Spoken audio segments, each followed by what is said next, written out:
අයිබෝවන් අපි ඉන්නේ ඉනෝගනික් කෙමිස්ට්‍රි වල 11 වෙනි වීඩියෝ එකේ. එතකොට මේකේ අපි 16 වෙනි කාණ්ඩේ ආරම්භයනේ 16 වෙනි කාණ්ඩේ ආරම්භය. හරි. එතකොට අපි දැන් ලියන පිළිවෙල ඔයගොල්ලෝ දන්නවනේ. එහෙනම් අංක 1 කියලා දාන්න හැඳින්වීම.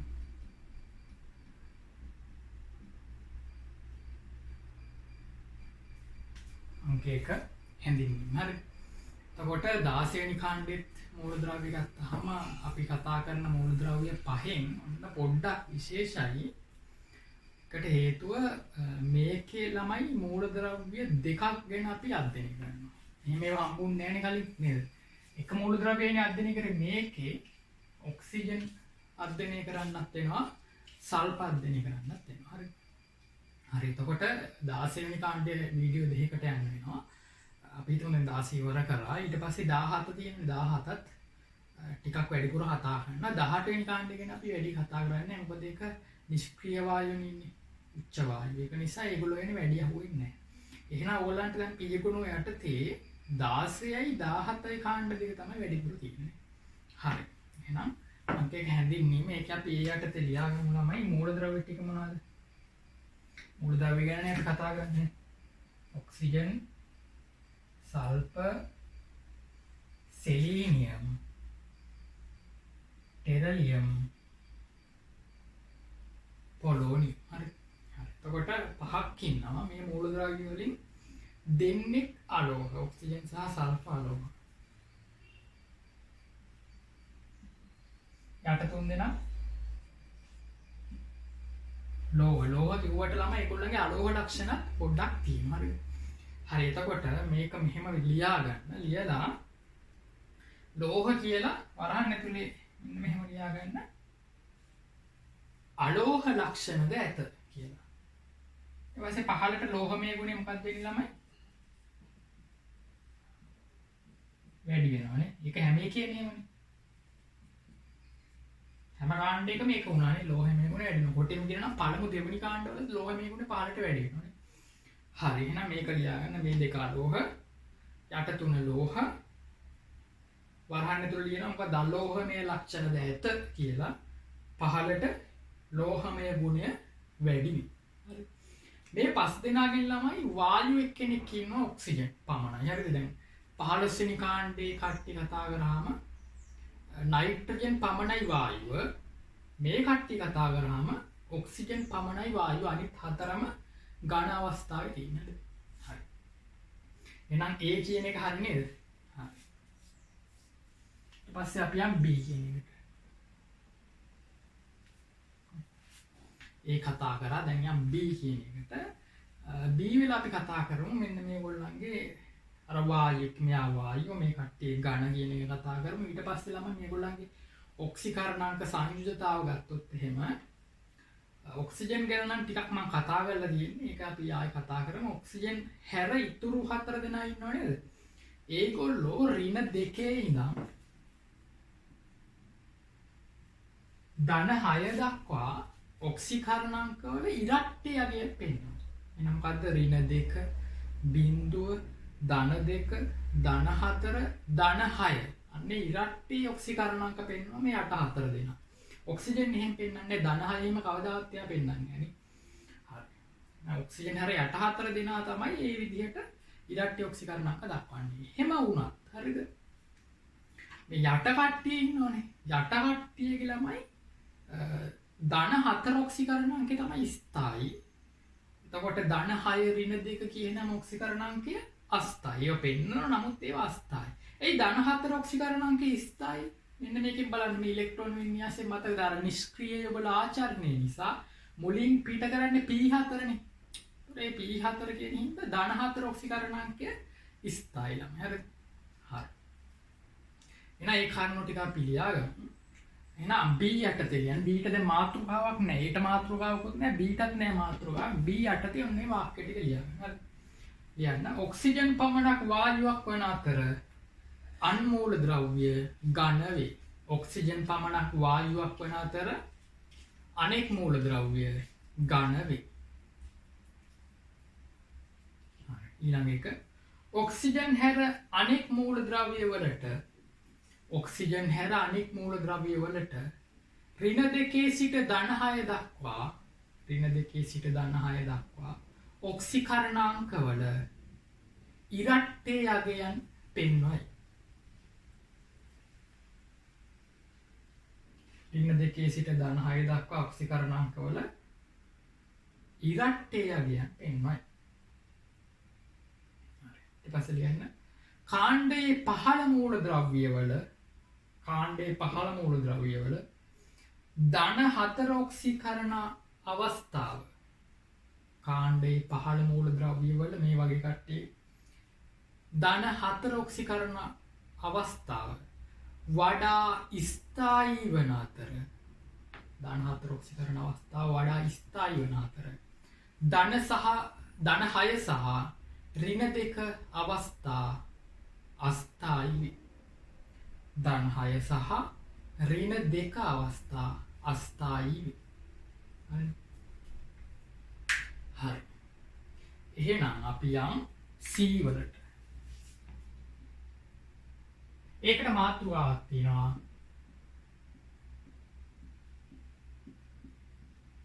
මූලද්‍රව්‍ය වල ගුණ.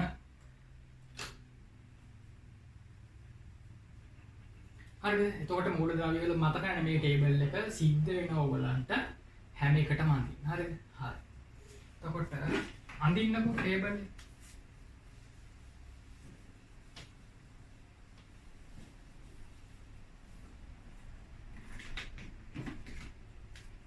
එතකොට මේ මූලද්‍රව්‍ය වල අපි දැන් ටේබල් එක ඇඳගෙන ඉවරයි කියලා හිතන්නකෝ. ඇඳගෙන ඒතොර ඉලෙක්ට්‍රෝන වින්‍යාස ගත්තීලාමයි මේක 2s 2p p4න් ඉවර වෙන්නේ. හැම එකම p4න් ඉවර වෙන්නේ 16 වෙනි කාණ්ඩ නිසා 2s 2 2p4. එතකොට කවච 2යි. මේකේ කවච 3ක් තියෙනවා. 3s සහ 3p. මේක හැබැයි 3s සහ 3p 3d කවච තියෙනවා. ඒවා පිළිලා නැහැ. හොඳේ 3d කවච මෙයාගේ තියෙනවා. ඒක පිළිලා නැහැ. මෙයාගේ 3d කවච d10 පිළිලා. හරි. එතකොට 3p 3s කොහොමද පිළිලානේ. මේක 4s 4p වලින් ඉවර වෙනවා. මේ දෙකට වඩා විශේෂත්වය මේවාගේ 3d කියන එක. එහෙනම් මෙයාගේ එනවා මොකද්ද? 4d එනවා 5s 5p. මෙතෙන්ට ආවම තමයි 4f කියන එකක් තියෙනවා. 4f ඇවිල්ලා 5d එනවා. ඊට පස්සේ 6s 6p. හරි. ඊට පස්සේ දීලා තියෙනවා ළමයි මේ කට්ටියගේ ඍණ 2 කියන අයනේ O2 S2 අන්න ඒ වගේ ඍණ 2 අයනේ අරය දීලා තියෙනවා. අයනික අරය. ඊට පස්සේ මේ කට්ටියගේ සහසංවිධාරය දීලා තියෙනවා. හරි. සහසංවිධාරය තියෙනවා. එතකොට ඕගොල්ලෝ දැනගන්න ඕනේ මේ මොකද්ද වෙන්නේ ළමයි එන්න අරය වැඩි වෙනවා. කාණ්ඩේ පහළට එන්න අරය වැඩි වෙනවා. ඊට පස්සේ ද්‍රවාංකය දීලා තියෙනවා. ද්‍රවාංකය බලද්දි බලන්න විශේෂත්වය ළමයි ඔක්සිජන්ගේ ඍණාගයක්. එయ్యේ ඍණාගයක්. එయ్యේ ඉතා පහළ අගයක් වෙන්නේ. මොකද ඔක්සිජන් වායුවක් නිසා. වායු වල ද්‍රවාංක තාපාංක අඩුයි ළමයි. ඉතින් එයාගේ පමණක් ඍණාගයක් අනිත් අයගේ ද්‍රවාංක වැඩිනේ. මේ මෙතන ඇල්ෆා කියලා තියෙන්නේ ළමයි සල්ප පෙන්නනවා බහුරූපී ආකාරය. ඇල්ෆා සල්ප කියලා. එතකොට මේ ඇල්ෆා ආකාරය තමයි මේ තියෙන. අපි බහුරූපී ආකාර කතා කරන්නේ මේ කතා කරනවා නේ. සල්ප වල පුරාම තියෙන බහුරූපී ආකාරය. රොම්බසී සල්ප, ඒකානති සල්ප, කිරි සල්ප, කලිල සල්ප කියලා එහෙම තියෙනවා. හරි. එතකොට ඊට පස්සේ ද්‍රවාංකය එන්න ටිකක් වැඩිලා මෙයාගේ ද්‍රවාංකය ටිකක් අඩු වෙනවා. හරි. හරි. ඊට පස්සේ කෝලින්ගේ විද්‍යුත් ඍණතාව. ඔයගොල්ලන්ට මතක ඇති අපි 16 වෙනි කාණ්ඩේට විද්‍යුත් ඍණතාව පොඩ්ඩක් බැලුවා. එතකොට 16 15 16 වෙනි කාණ්ඩේ 17 වෙනි කාණ්ඩෙත් අපි විද්‍යුත් ඍණතාව බලනවා. හරි.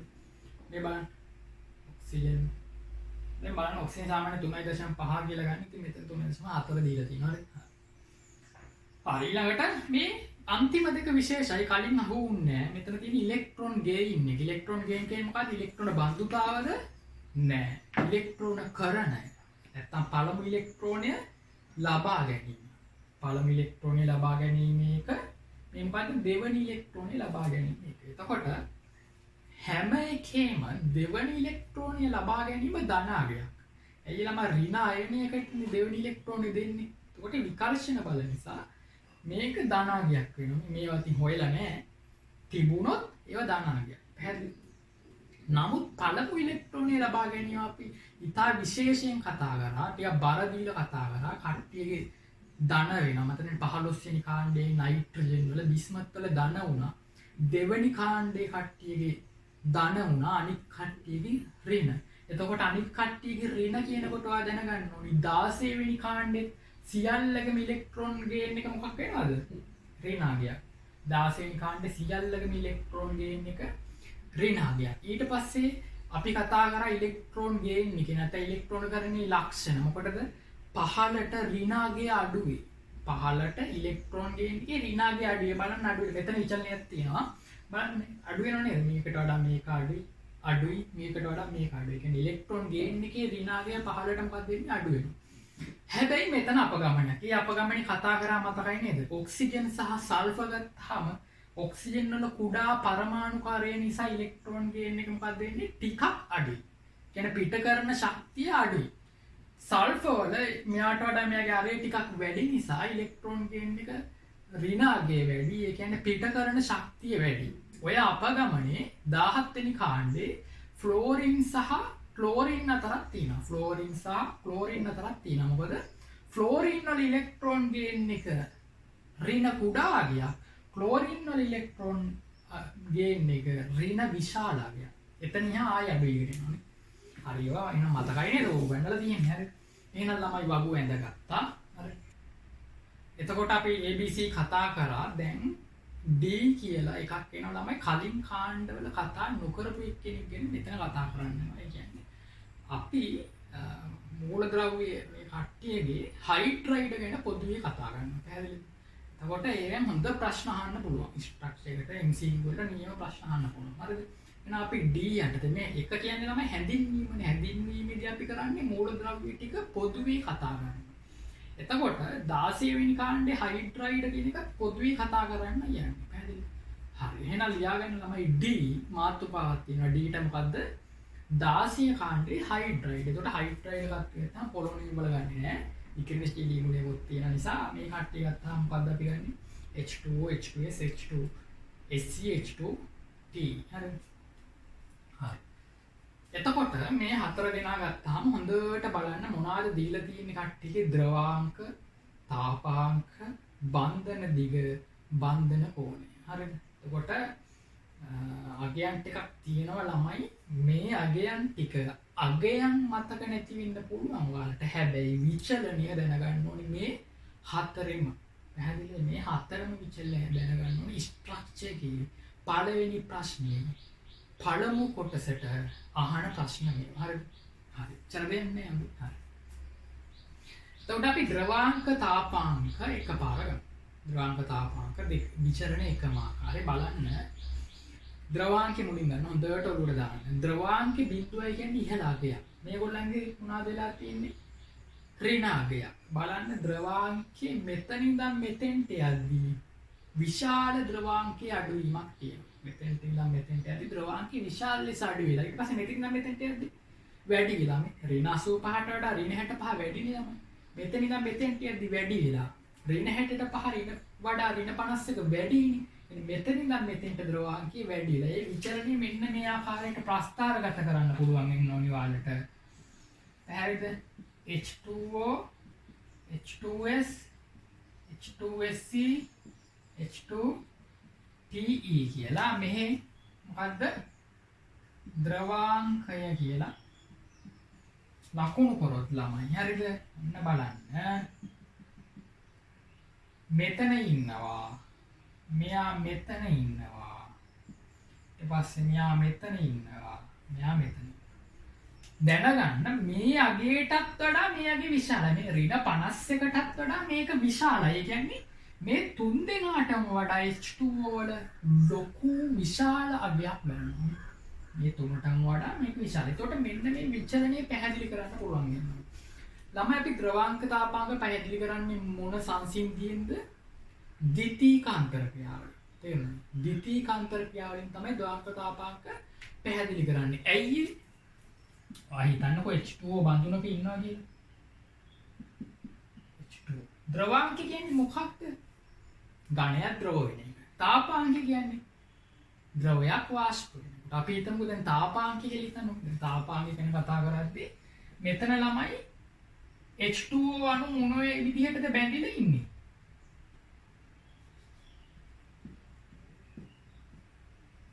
තවත් H2O අණුවක් එක්ක මොකක්ද වෙලා තියෙන්නේ?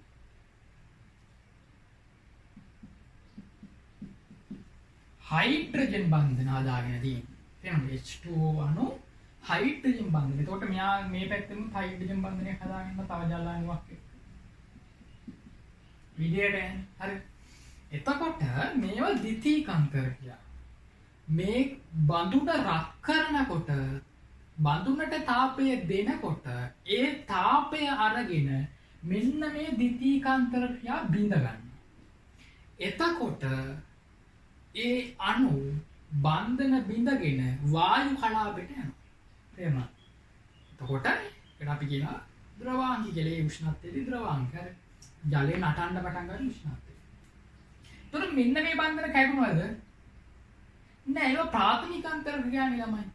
ඒකින්දා වායුව ගත්තත් ඉන්නේ මොන විදිහටද? H2O. යා උමාලයට ලියන්නේ H2O කියන නමින්. ඒ කියන්නේ ඒ කස්සේ තියෙන බන්ධන කැඩිලා නෑ. එහෙනම් කැඩිලා තියෙන්නේ මෙන්න මේ කඩිරින් ලකුණු කරපු ද්විතීකාන්තර ක්‍රියා පමණයි. ප්‍රාථමික අන්තර ක්‍රියා කැඩෙන්නේ නෑ. එහෙනම් මේ ද්‍රවාංක කියන ක්‍රියාවලිය, තාපාංක කියන ක්‍රියාවලිය වලට පහදන්න පුළුවන් ද්විතීකාන්තර ක්‍රියාවලිය. හරි. හරි. එතකොට ළමයි ඔක්සිජන් වල අධික විද්‍යුත් ඍණතාව නිසා, කියන්නේ වගුවේ ආවර්තිතාව වගේ දෙවණියට විද්‍යුත් ඍණතාව වැඩි වෙන එක්කෙනානේ ඔක්සිජන් කියන්නේ. හරි. එතකොට එයාගේ අධික විද්‍යුත් ඍණතාව නිසා මෙන්න මේ අණු ද්‍රවීකරණය වෙලා තියෙනවා ඉතා විශාල විදියට. H2O අණු අධික ලෙස ද්‍රවීකරණය වෙලා. ඒක නිසා අණු දෙකක් අතර ඇති වෙන මොනවද? ද්‍රවීදේව බන්ධනේ ඉතා විශාල වෙනවා. ස්ථිර ද්‍රවීදේව, ස්ථිර ද්‍රවීදේව අන්තර ක්‍රියා ඉතා විශාල වෙනවා. කොච්චර විශාලද කියනවා අපි එකට කියන ළමයි හයිඩ්‍රජන් බන්ධනය කියලා. තේරුණාද? එතකොට ඔක්සිජන්, ෆ්ලෝරින්, නයිට්‍රජන් කියන තුන් දෙනානේ විද්‍යුත් ඍණතාව අධිකම තුන් දෙනා. එතකොට ක්ලෝරිනුත් ඉන්නවා. එයා හදන්නේ පරමාණු විශාල නිසා එයා හයිඩ්‍රජන් බන්ධන හදන්නේ. එතකොට මේ තුන් දෙනා ළමයි හයිඩ්‍රජන් බන්ධන හදන කට්ටිය. එහෙනම් හයිඩ්‍රජන් බන්ධන කියන්නේ ඉතා ප්‍රබල අන්තර් ක්‍රියාවක් නිසා H2O වල ද්‍රවාංක තාපාංක ඉතා විශාලයි. අපි කියනවා ද්‍රවාංක තාපාංක අනියම් ලෙස ඉහළ යනවා. අපිට අපි අපේක්ෂා කරනවාට වඩා විශාලයි. පැහැදිලි නේද? ඒක නිසා ළමයි H2O කාමර උෂ්ණත්වයේ ද්‍රවයක් ලෙස පවතිනවා. මේ කට්ටිය මොකද්ද කාමර උෂ්ණත්වයේදී වායු ලෙස පවතින. H2S කියන්නේ වායුව. H2S කියන්නේ වායුව. ඒවා වායු. තේරුණා? හරි. කියන්නේ ද්‍රවාංකයේ කාමර උෂ්ණත්වයට වඩා අඩු නම් ළමයි යාලා වායුවක් වෙනවා. හරි. එතකොට නෑ කාමර උෂ්ණත්වයට වඩා අඩු නම් එයා ද්‍රවයක් වෙනවා. හරි. ඒකෙන් තමයි මෙයා ද්‍රවයක් වෙලා තියෙන්නේ. හරි. ඊට පස්සේ ඔන්න බලන්න. තාපාංකයේ විචලනයත් ඔහොම නෙවෙයිද? මේ 100 ඊට පස්සේ ගොඩාක් අඩු වගේක් මෙතනිය වැඩි වෙනවා. මෙයාට වඩා මෙයාගේ වැඩි, මෙයාට වඩා මෙයාගේ වැඩි. පැහැදිලි නේද? මෙයාට වඩා මෙයාගේ වැඩි, මෙයාට වඩා මෙයාගේ වැඩි. හැබැයි මේකටත් වඩා මේක වැඩි. කියන්නේ මේ තුනටත් වඩා මේක වැඩි. කියන්නේ මේ විදිහමයි නේද විචලනය. මතක තියාගන්න මෙන්න මෙහෙම කඩිරක් ඇන්දොත් මේ පොයින්ට් එක මේකට වඩා පහළින් තියෙනවා. තේරුණාද? H2TE ගේ පොයින්ට් එක මේකට වඩා පහළින් තියෙනවා. එතකොට මේ ප්‍රස්ථාරයෙන් දින්නත් එනවා. ද්‍රවාංක ප්‍රස්ථාරෙත් මේක, තාපාංක ප්‍රස්ථාරෙත් මේක.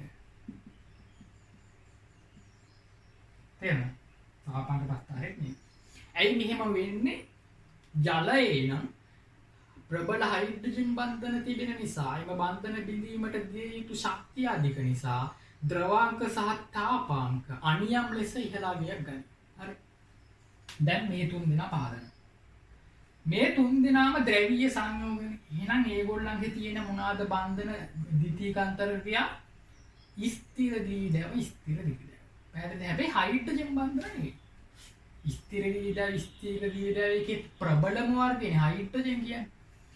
මෙතන තියෙන ස්ථිර ද්විදේව බන්ධන. ඇයි මේ වැඩි වෙන්නේ? ඒකට හේතුව ළමයි මෙහෙට යනකොට ඒ අණුවල විශාලත්වය වැඩි වෙනවා. මේ අණුවල විශාලත්වය වැඩි වෙනවා. ඔයාලට මතකද ලන්ඩන් අපකිරණ බණ කියලා જાතියක්. ඒක හැම එකෙම තියෙනනේ මේ ජලයේ ස්ථිර දීවිදය වලට අමතරව ලන්ඩන් අපකිරණ බල තියෙනවා. මේ කට්ටියගේ ස්ථිර දීවිදය වලට අමතරව ලන්ඩන් අපකිරණ කියන ද්විතීකාන්තර ක්‍රියාව තියෙනවා. එතකොට ළමයි මෙහෙට යද්දි අණුවේ විශාලත්වය වැඩි වෙන නිසා ලන්ඩන් බල ප්‍රබලතාව වැඩි වෙනවා. තේරුණා? මෙහෙට යද්දි H2S කියන එකට වඩා H2S අණුවට වඩා H2SC කියන අණුව මොකක් වෙනවද? විශාලයි. එයාගේ පරමාණු කාර්යය ලොකුයි ළමයි. ඌ පරමාණු කාර්යය මේක පොඩි පරමාණු කාර්යය. තේරුණා? එතකොට මේ අණුවට වඩා මේ අණුව විශාලයි. මේ අණුවට වඩා මේ අණුව විශාලයි. අණුව විශාල වෙනකොට ලන්ඩන් අපකිරණ බල ප්‍රමාණයත් වැඩි වෙනවා. ඒ අපසරිය වැඩිනේ. තේරුණා? ලන්ඩන් අපකිරණ බල ප්‍රමාණයත් වැඩි වෙනවා.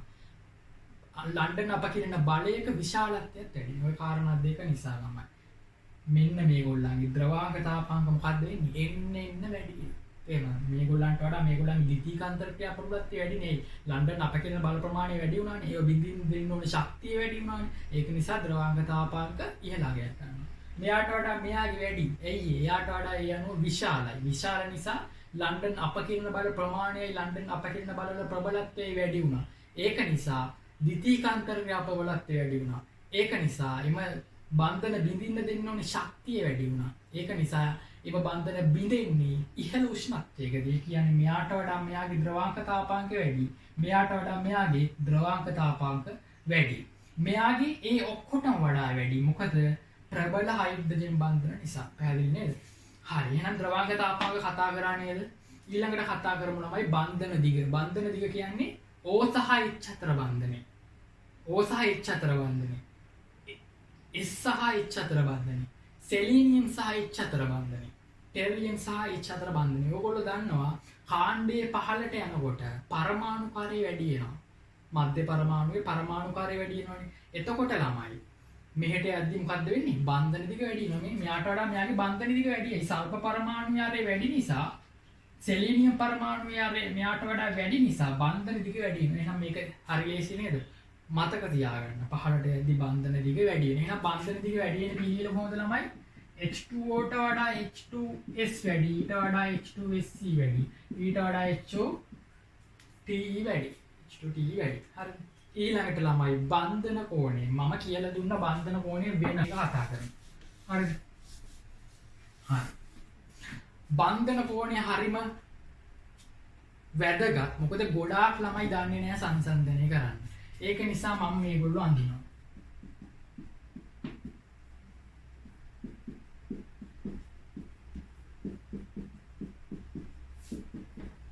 මං කිව්වනේ ළමයි මේ හැම එකම උගන්වනකොට නැවත අහු වෙනවා. ගිහින් බලන්න නැවත අපිට අහු වෙනවනේ බන්ධන කෝණය. හරි. එතකොට මේ කට්ටියගේ බන්ධන කෝණි සංසන්දනය කරනකොට ඉස්සෙල්ලා බලන්න මේගොල්ලන්ගේ හැඩය කොහොමද? හැම එකේම හැඩේ කෝණිකයි නේද? හැම එකේම හැඩේ කෝණිකයි නිසා එක වගේ. පැහැදිලිද? ඉලෙක්ට්‍රෝන යුගල ජ්‍යාමිතිය චතුස්තලීයයි නේද මේ හතරෙම?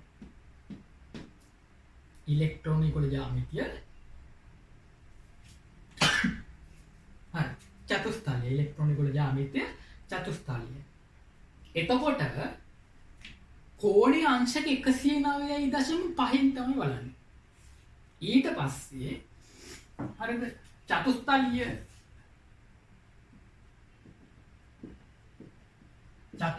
අවස්ථාවේ හරිද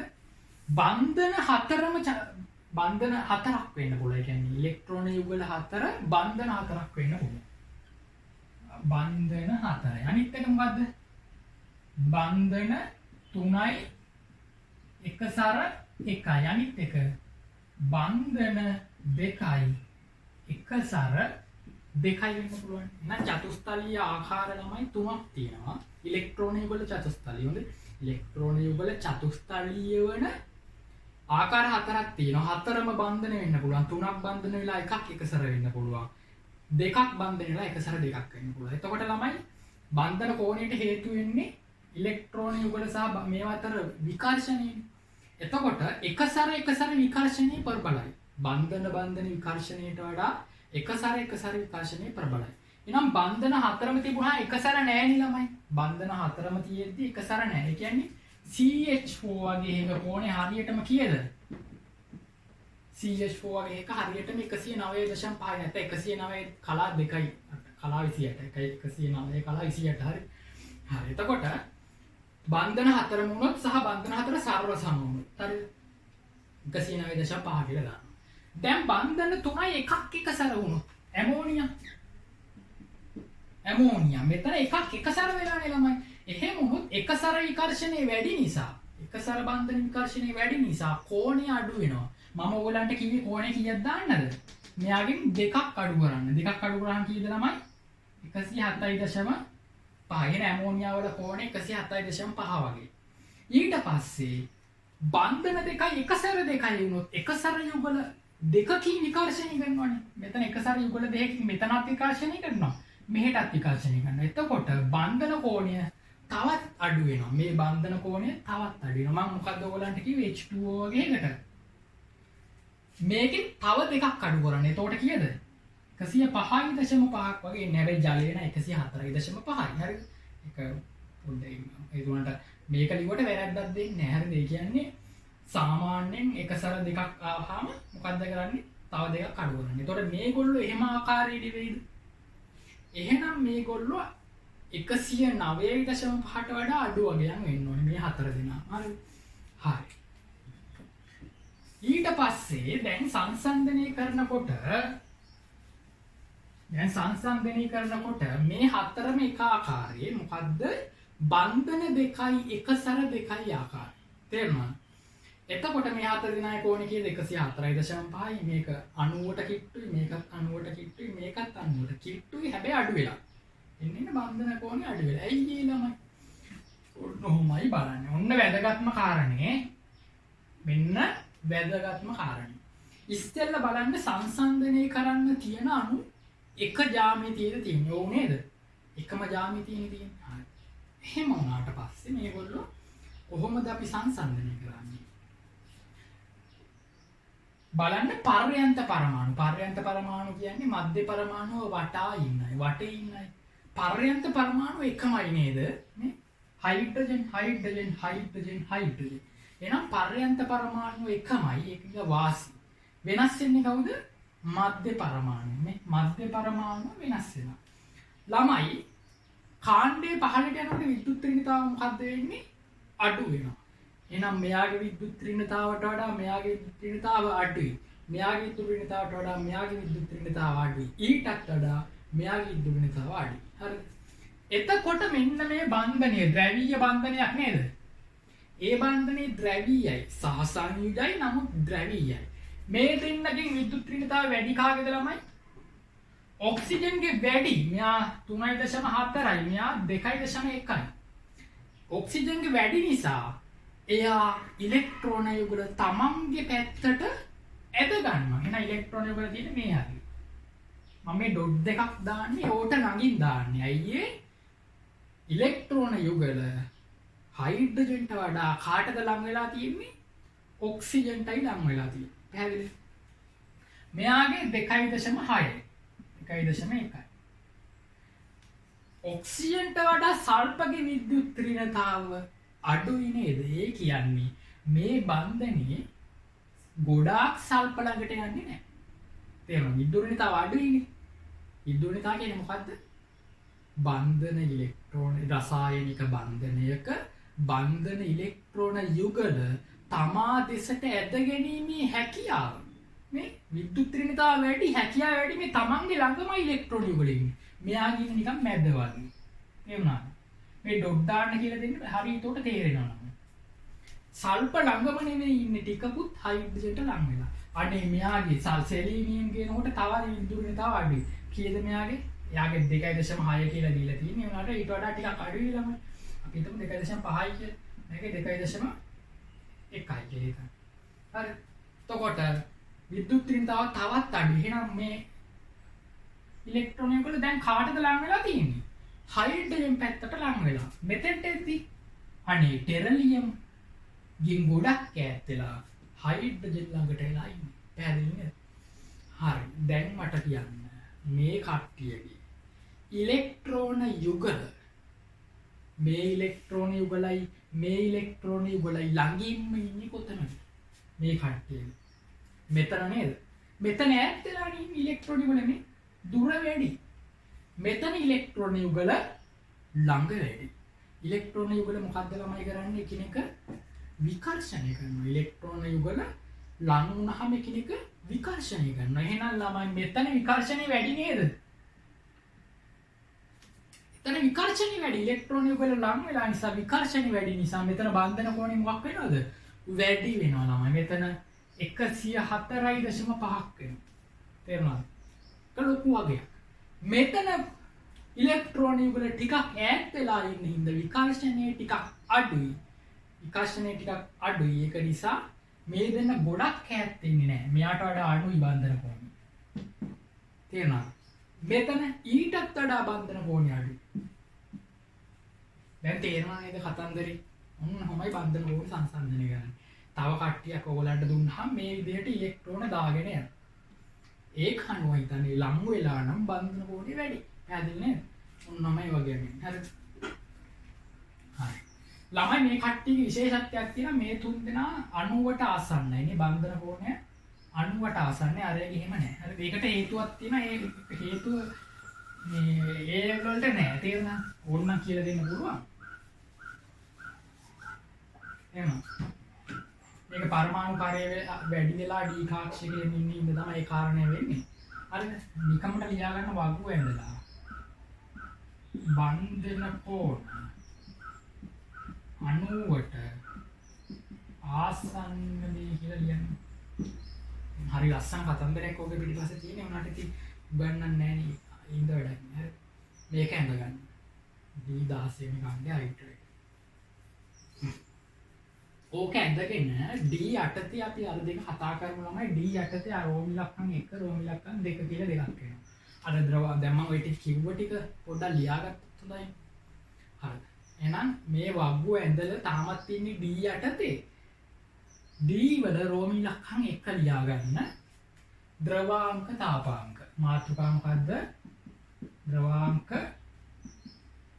තාපාංක.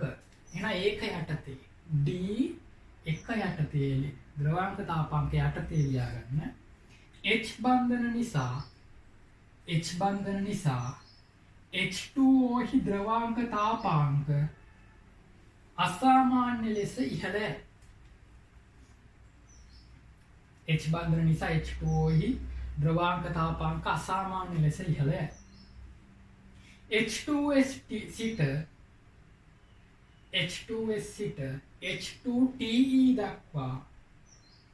H2TE දක්වා අණුවල විශාලත්වය සහ ස්කන්ධය වැඩි වෙන නිසා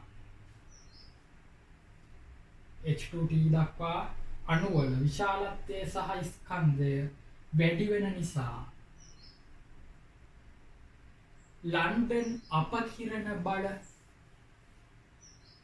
ලන්ඩන් අපකිරණ බල ප්‍රමාණය සහ විශාලත්වය වැඩි වී ලන්ඩන් අපකිරණ බලවල ප්‍රමාණය සහ විශාලත්වය වැඩි වී එම පිළිවෙලට ද්‍රවාංක තාපාංක වැඩි වේ. එම පිළිවෙලට ද්‍රවාංක තාපාංක වැඩි වී කියලා මේක ඇඳගන්න.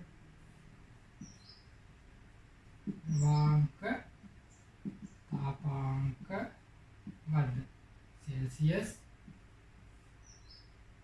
මේකට වඩා මේක වැඩි වෙනවා නේද? H2O H2S H2SC H2TE කියලා ඇඳගන්න. මේක ඇඳගන්න. නිතරම අහන්නේ. හරි. ඔය කතන්දරේ ළමයි ඊළඟ එකටත් එනවා. 17 වෙනි ගානටත් උගන්වනවා. හරි. හරියට රෝමි ලක්ෂණ 2 ලියන්න. බන්ධන කෝණ. ලියන්න. බන්ධන කෝණ. ඒකට ලියන්න. ඔක්සිජන්, සල්ෆර්, සෙලීනියම්, ටෙරලියම් පිළිවෙලට ඔක්සිජන්, සල්ෆර්, සෙලීනියම් ටෙරලියම් පිළිවෙලට මධ්‍ය පරමාණුවේ විද්‍යුත් ඍණතාව අඩුවන නිසා මධ්‍ය පරමාණුවේ විද්‍යුත් ඍණතාව අඩුවන නිසා බන්ධන විකර්ෂණය අඩු වී එම පිළිවෙලට බන්ධන කෝණ අඩු වේ. බන්ධන විකර්ෂණ අඩු වී එම පිළිවෙලට බන්ධන කෝණ අඩු වේ. හරි. අංක 1 කතා කරා හැඳින්වීම යටතේ. ඊට පස්සේ අංක 2 යටතේ අපි කතා කරන ඔක්සිජන් වල රසායන. එතකොට 16 වෙනි කාණ්ඩේ අපිට දෙන්නෙක් වෙන කතා කරන්න තියෙනවානේ. දැන් ඔයගොල්ලෝ කලින් එන්නේ වව්වා. ඒකේ ඔක්සිජන් උඩ තරුවක් දාන්න, සල්ෆර් උඩ තරුවක් දාන්න. ඇයි ඒ දෙන්න තමයි අපි අධ්‍යයනය කරන්නේ. එහෙනම් අංක 2 ලියා ගන්න. ඔක්සිජන් වල රසායන. මේක ටික වෙලා යනවා. මොකද ළමයි ඔක්සිජන් කියන්නේ ගොඩාක් වැදගත් නේ. ප්‍රසිද්ධ වායුවක් අපි ශ්වසනය කරන්නේ ඔක්සිජන්. සහ වායු ගොලේ 121ක්ම තියෙන කවුද? ඔක්සිජන්. හරි. එහෙනම් ඔක්සිජන් වල රසායනය යටතේ ඒ මොකද්ද ඔක්සිජන් වල ඔක්සිකරණ අංක. එතකොට මේව මතක තියෙන්න ඕනේ ළමයි. ඔක්සිකරණ අංක මොනවද තියෙන්නේ? අවම ඔක්සිකරණ අංකේ ඍණ 2, ඊට පස්සේ ඍණ 1 තියෙනවා. ඊට පස්සේ ඍණ 0.5 තියෙනවා. බිංදුව තියෙනවා. ධන 1 තියෙනවා. ධන 2 තියෙනවා. හරිද? ඊට වඩා නැහැ. ඍණ 2 කියන එකට අදාළ අයනි ළමයි O2- කියන එක. ඔක්සයිඩ් අයනි. ඍණ 1 කියන එකට අදාළ මොකද්ද? පෙරොක්සයිඩ් අයනි. මොකද්ද? O2-. ඍණ 0.5 කියන එක ඕගලන්ට පොඩි ප්‍රශ්නයක් ඇති එහෙමයක් හම්බුණාද කියලා. ඒකට අපිට සුපර් ඔක්සයිඩ් අයනි ගන්න පුළුවන්. ඒක මම ඇඳලා පෙන්නන්නම්. ඒක තියෙන බිඳුවයි ඍණ 1යි තමයි. ඊළාට ඒකේ සම්ප්‍රයුක්ත මොහොමෙන් දාම අපිට ඍණ 0.5 ගන්න පුළුවන්. O2- මොකද්ද? Super oxide. බිඳුව හරි ලේසි. ඔක්සිජන් තියෙනවා, ඕසෝන් තියෙනවා. ධන 1 කියන එක දැන් ධන එන්නේ කොහොමද ළමයි ඔක්සිජන්ට? ඔක්සිජන්ට ධන එන එකම අවස්ථාවයි තියෙන්නේ. එයා හදන්න ඕනේ ඊට වඩා විද්‍යුත් ඍණතාවයෙන් වැඩි එක්ක සංයෝගයක්. F2O2. කවුද ඉන්නේ ළමයි? ඔක්සිජන්ට වඩා ලොකු කවුද? වගුවේම. ආවර්තකයේ මූලද්‍රව්‍ය 118න්ම ඔක්සිජන්ට වඩා විද්‍යුත් ඍණතාව වැඩි එක්කෙනා ඉන්නේ ෆ්ලෝරින්. එතකොට ෆ්ලෝරින් එක්ක බන්ධනයක් හැදුවොත් කවුද ඍණාගේ ගන්නේ? ෆ්ලෝරින්. ෆ්ලෝරින් කවදාවත් දන්නේ නැහැ. කවදාවත් දන්නේ නැහැ. ඔක්සිජන් ෆ්ලෝරින් හමුවේ පමණක් ධන ඔක්සිකරණාංක පෙන්නනවා. එයා දෙවනිය නිසා. ධන 2කට ගන්න පුළුවන් ළමයි F2O කියන සංයෝගය. එතකොට මෙයාගේ අයනිත් ගන්න පුළුවන් අපිට මොකද්ද? O2+.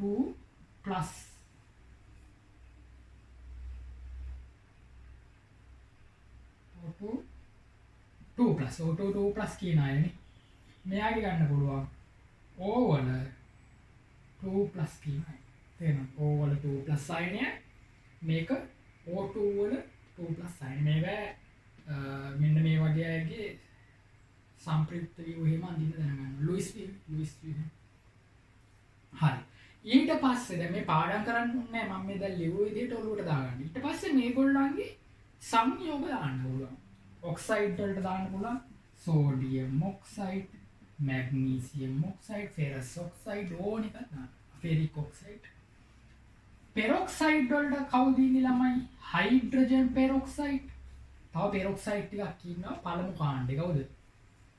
සෝඩියම්, පොටෑසියම්, රුබීඩියම්, සීසියම් 4 දෙනා පෙරොක්සයිඩ් හදනවා. හැබැයි ලිතියම් පෙරොක්සයිඩ් දැම්මොත් වැරදි. නේද? Li2O2 දැම්මොත් වැරදි. මොකද ලිතියම් වල පෙරොක්සයිඩයක් නැහැ ළම. ඒකින්ද දාන්න බෑ. දෙවනි කාණ්ඩේ එක්කෙනෙක් ඉන්නවා. කවුද? Barium peroxide. BaO2. දැන් බේරියම් පෙරොක්සයිඩ්. එතකොට එයා විතරනේ හදන පෙරොක්සයිඩ්. සෝඩියම් පෙරොක්සයිඩ් ලියලා තියෙන්නේ. සෝඩියම්. මෙතන ලියනවා රුබීඩියම්, සීසියම් මේවත් පුළුවන්. පොටෑසියම් පෙරොක්සයිඩ් ටික ලියන්න පුළුවන්. ඊට පස්සේ ළමයි සුපර් ඔක්සයිඩ්. සුපර් ඔක්සයිඩ් හදන්නේ කවුරු පමණද? පළමු කාණ්ඩේ පොටෑසියම්, රුබීඩියම්, සීසියම් 3 දෙනා පමණ. එහෙනම් ඒගොල්ලන්ගේ විතර ලියන්න. KO2, RbO2, CSO2. තේරුණාද? දෙවනි කාණ්ඩේ කවුරුවත් ඉන්නවද සුපර් ඔක්සයිඩ් හදන නැහැ. එහෙනම් ලියන්න එපා බේරියම් සුපර් ඔක්සයිඩ් එහෙම ලියන්න බෑ වැරදි. දැන් මෙතනදී සෝඩියම් සුපර් ඔක්සයිඩ් උත් නැහැ. හින්දා එයා ලියන්නත් එපා. ලිතියම් ගෙත් නැහැ. මේක. ඒ ළමයි නැත්තේ ඒගොල්ලෝ අස්ථායි සංයෝග ස්වභාවයේ අස්ථා. ඔක්සිජන් සහ ඕසෝන් කියන අවස්ථාව බිඳුවට ගන්න පුළුවන් ලේසියෙන්. ඊට පස්සේ මේකත් කියලා දුන්නා. හරි නේද? මෙන්න තියෙනවා ළමයි වගුව ඇඳ ගන්න. දැන් එහෙනම් කටපාඩම් කරනවද? නැහැ.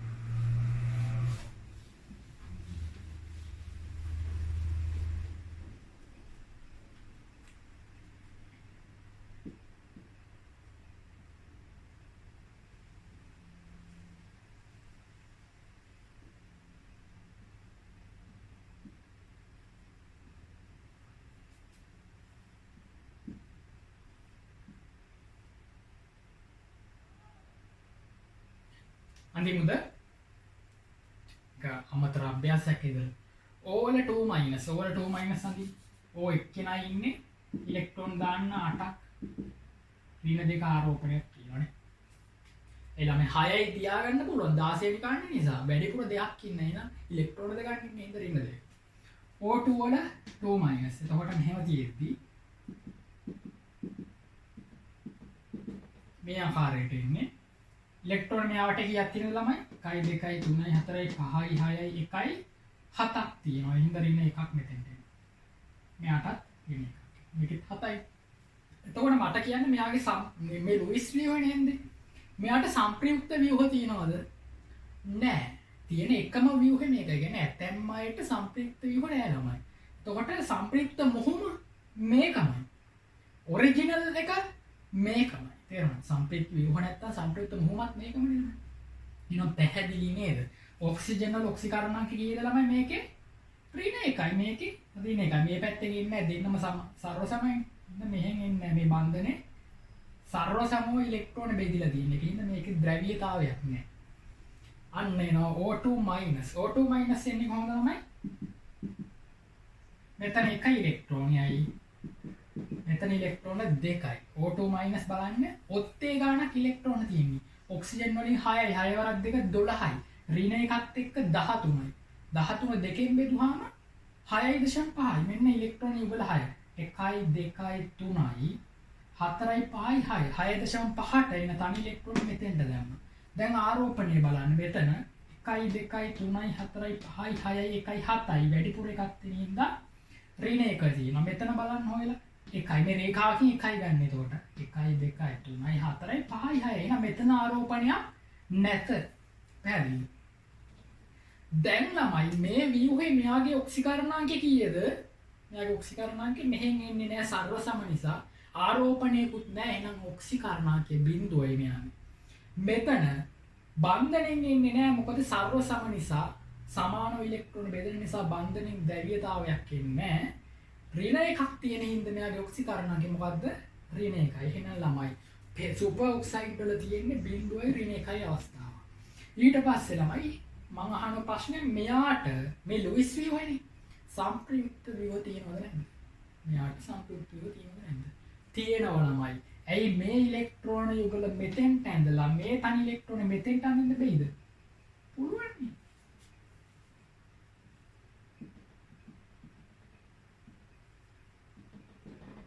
තේරුණාද? එතකොට මේ යුග්ම ඉලෙක්ට්‍රෝනේ මේ මාරු වෙවි තියෙනවා. එතකොට O2 මයිනස් වල සංප්‍රයුක්ත ව්‍යුහ දෙකක් තියෙනවා. එතකොට සංප්‍රයුක්ත මොහොම අඳින්නේ කොහොමද? ඇඳා පොදු ඒවා ලියනවා. පොදු ඊතානි බන්ධන. ඉලෙක්ට්‍රෝන මේ දෙක පොදුයි. මෙතන මේ දෙක පොදුයි. එතකොට තනි ඉලෙක්ට්‍රෝනේ පොදු නැති නිසා ලියන්නේ නැහැ. ඉලෙක්ට්‍රෝන මේ දෙක පොදු නැති නිසා ලියන්නේ නැහැ. මේ ව්‍යුහය සමමිතික නිසා ලුයිස් සංප්‍රයුක්ත මොහොම අඳින්න ක්‍රම දෙකක් තියෙනවා. එකක් තමයි දැන් මේ ඍණ එකේ ආරෝපණය බෙදිලා යනවා ළමයි. ඍණ 1ට 2යි. ඍණ 1ට 2 මේ අඳින්නේ සංප්‍රයුක්ත මොහොම. තේරුණාද?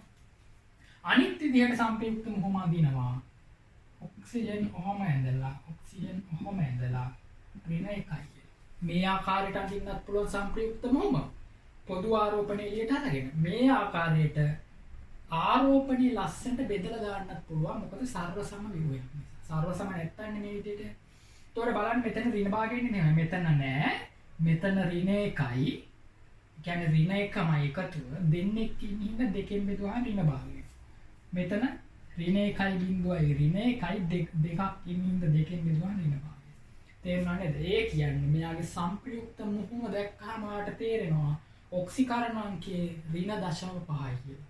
ඔක්සිකරණාංකයේ ඍණ 0.5. ඒක නිසා මේ ඍණ 0.5ට ළමයි සුපර් ඔක්සයිඩ් ඩයනේ අරගෙන දීලා තියෙනවා. හරිද?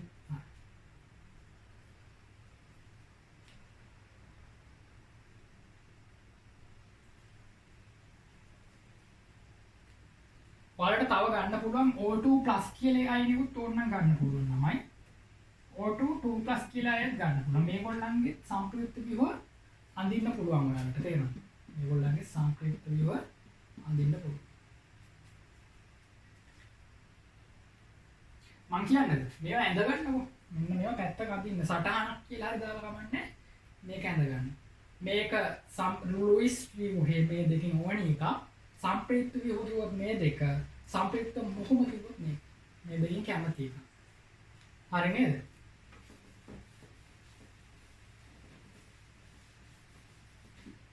O2+.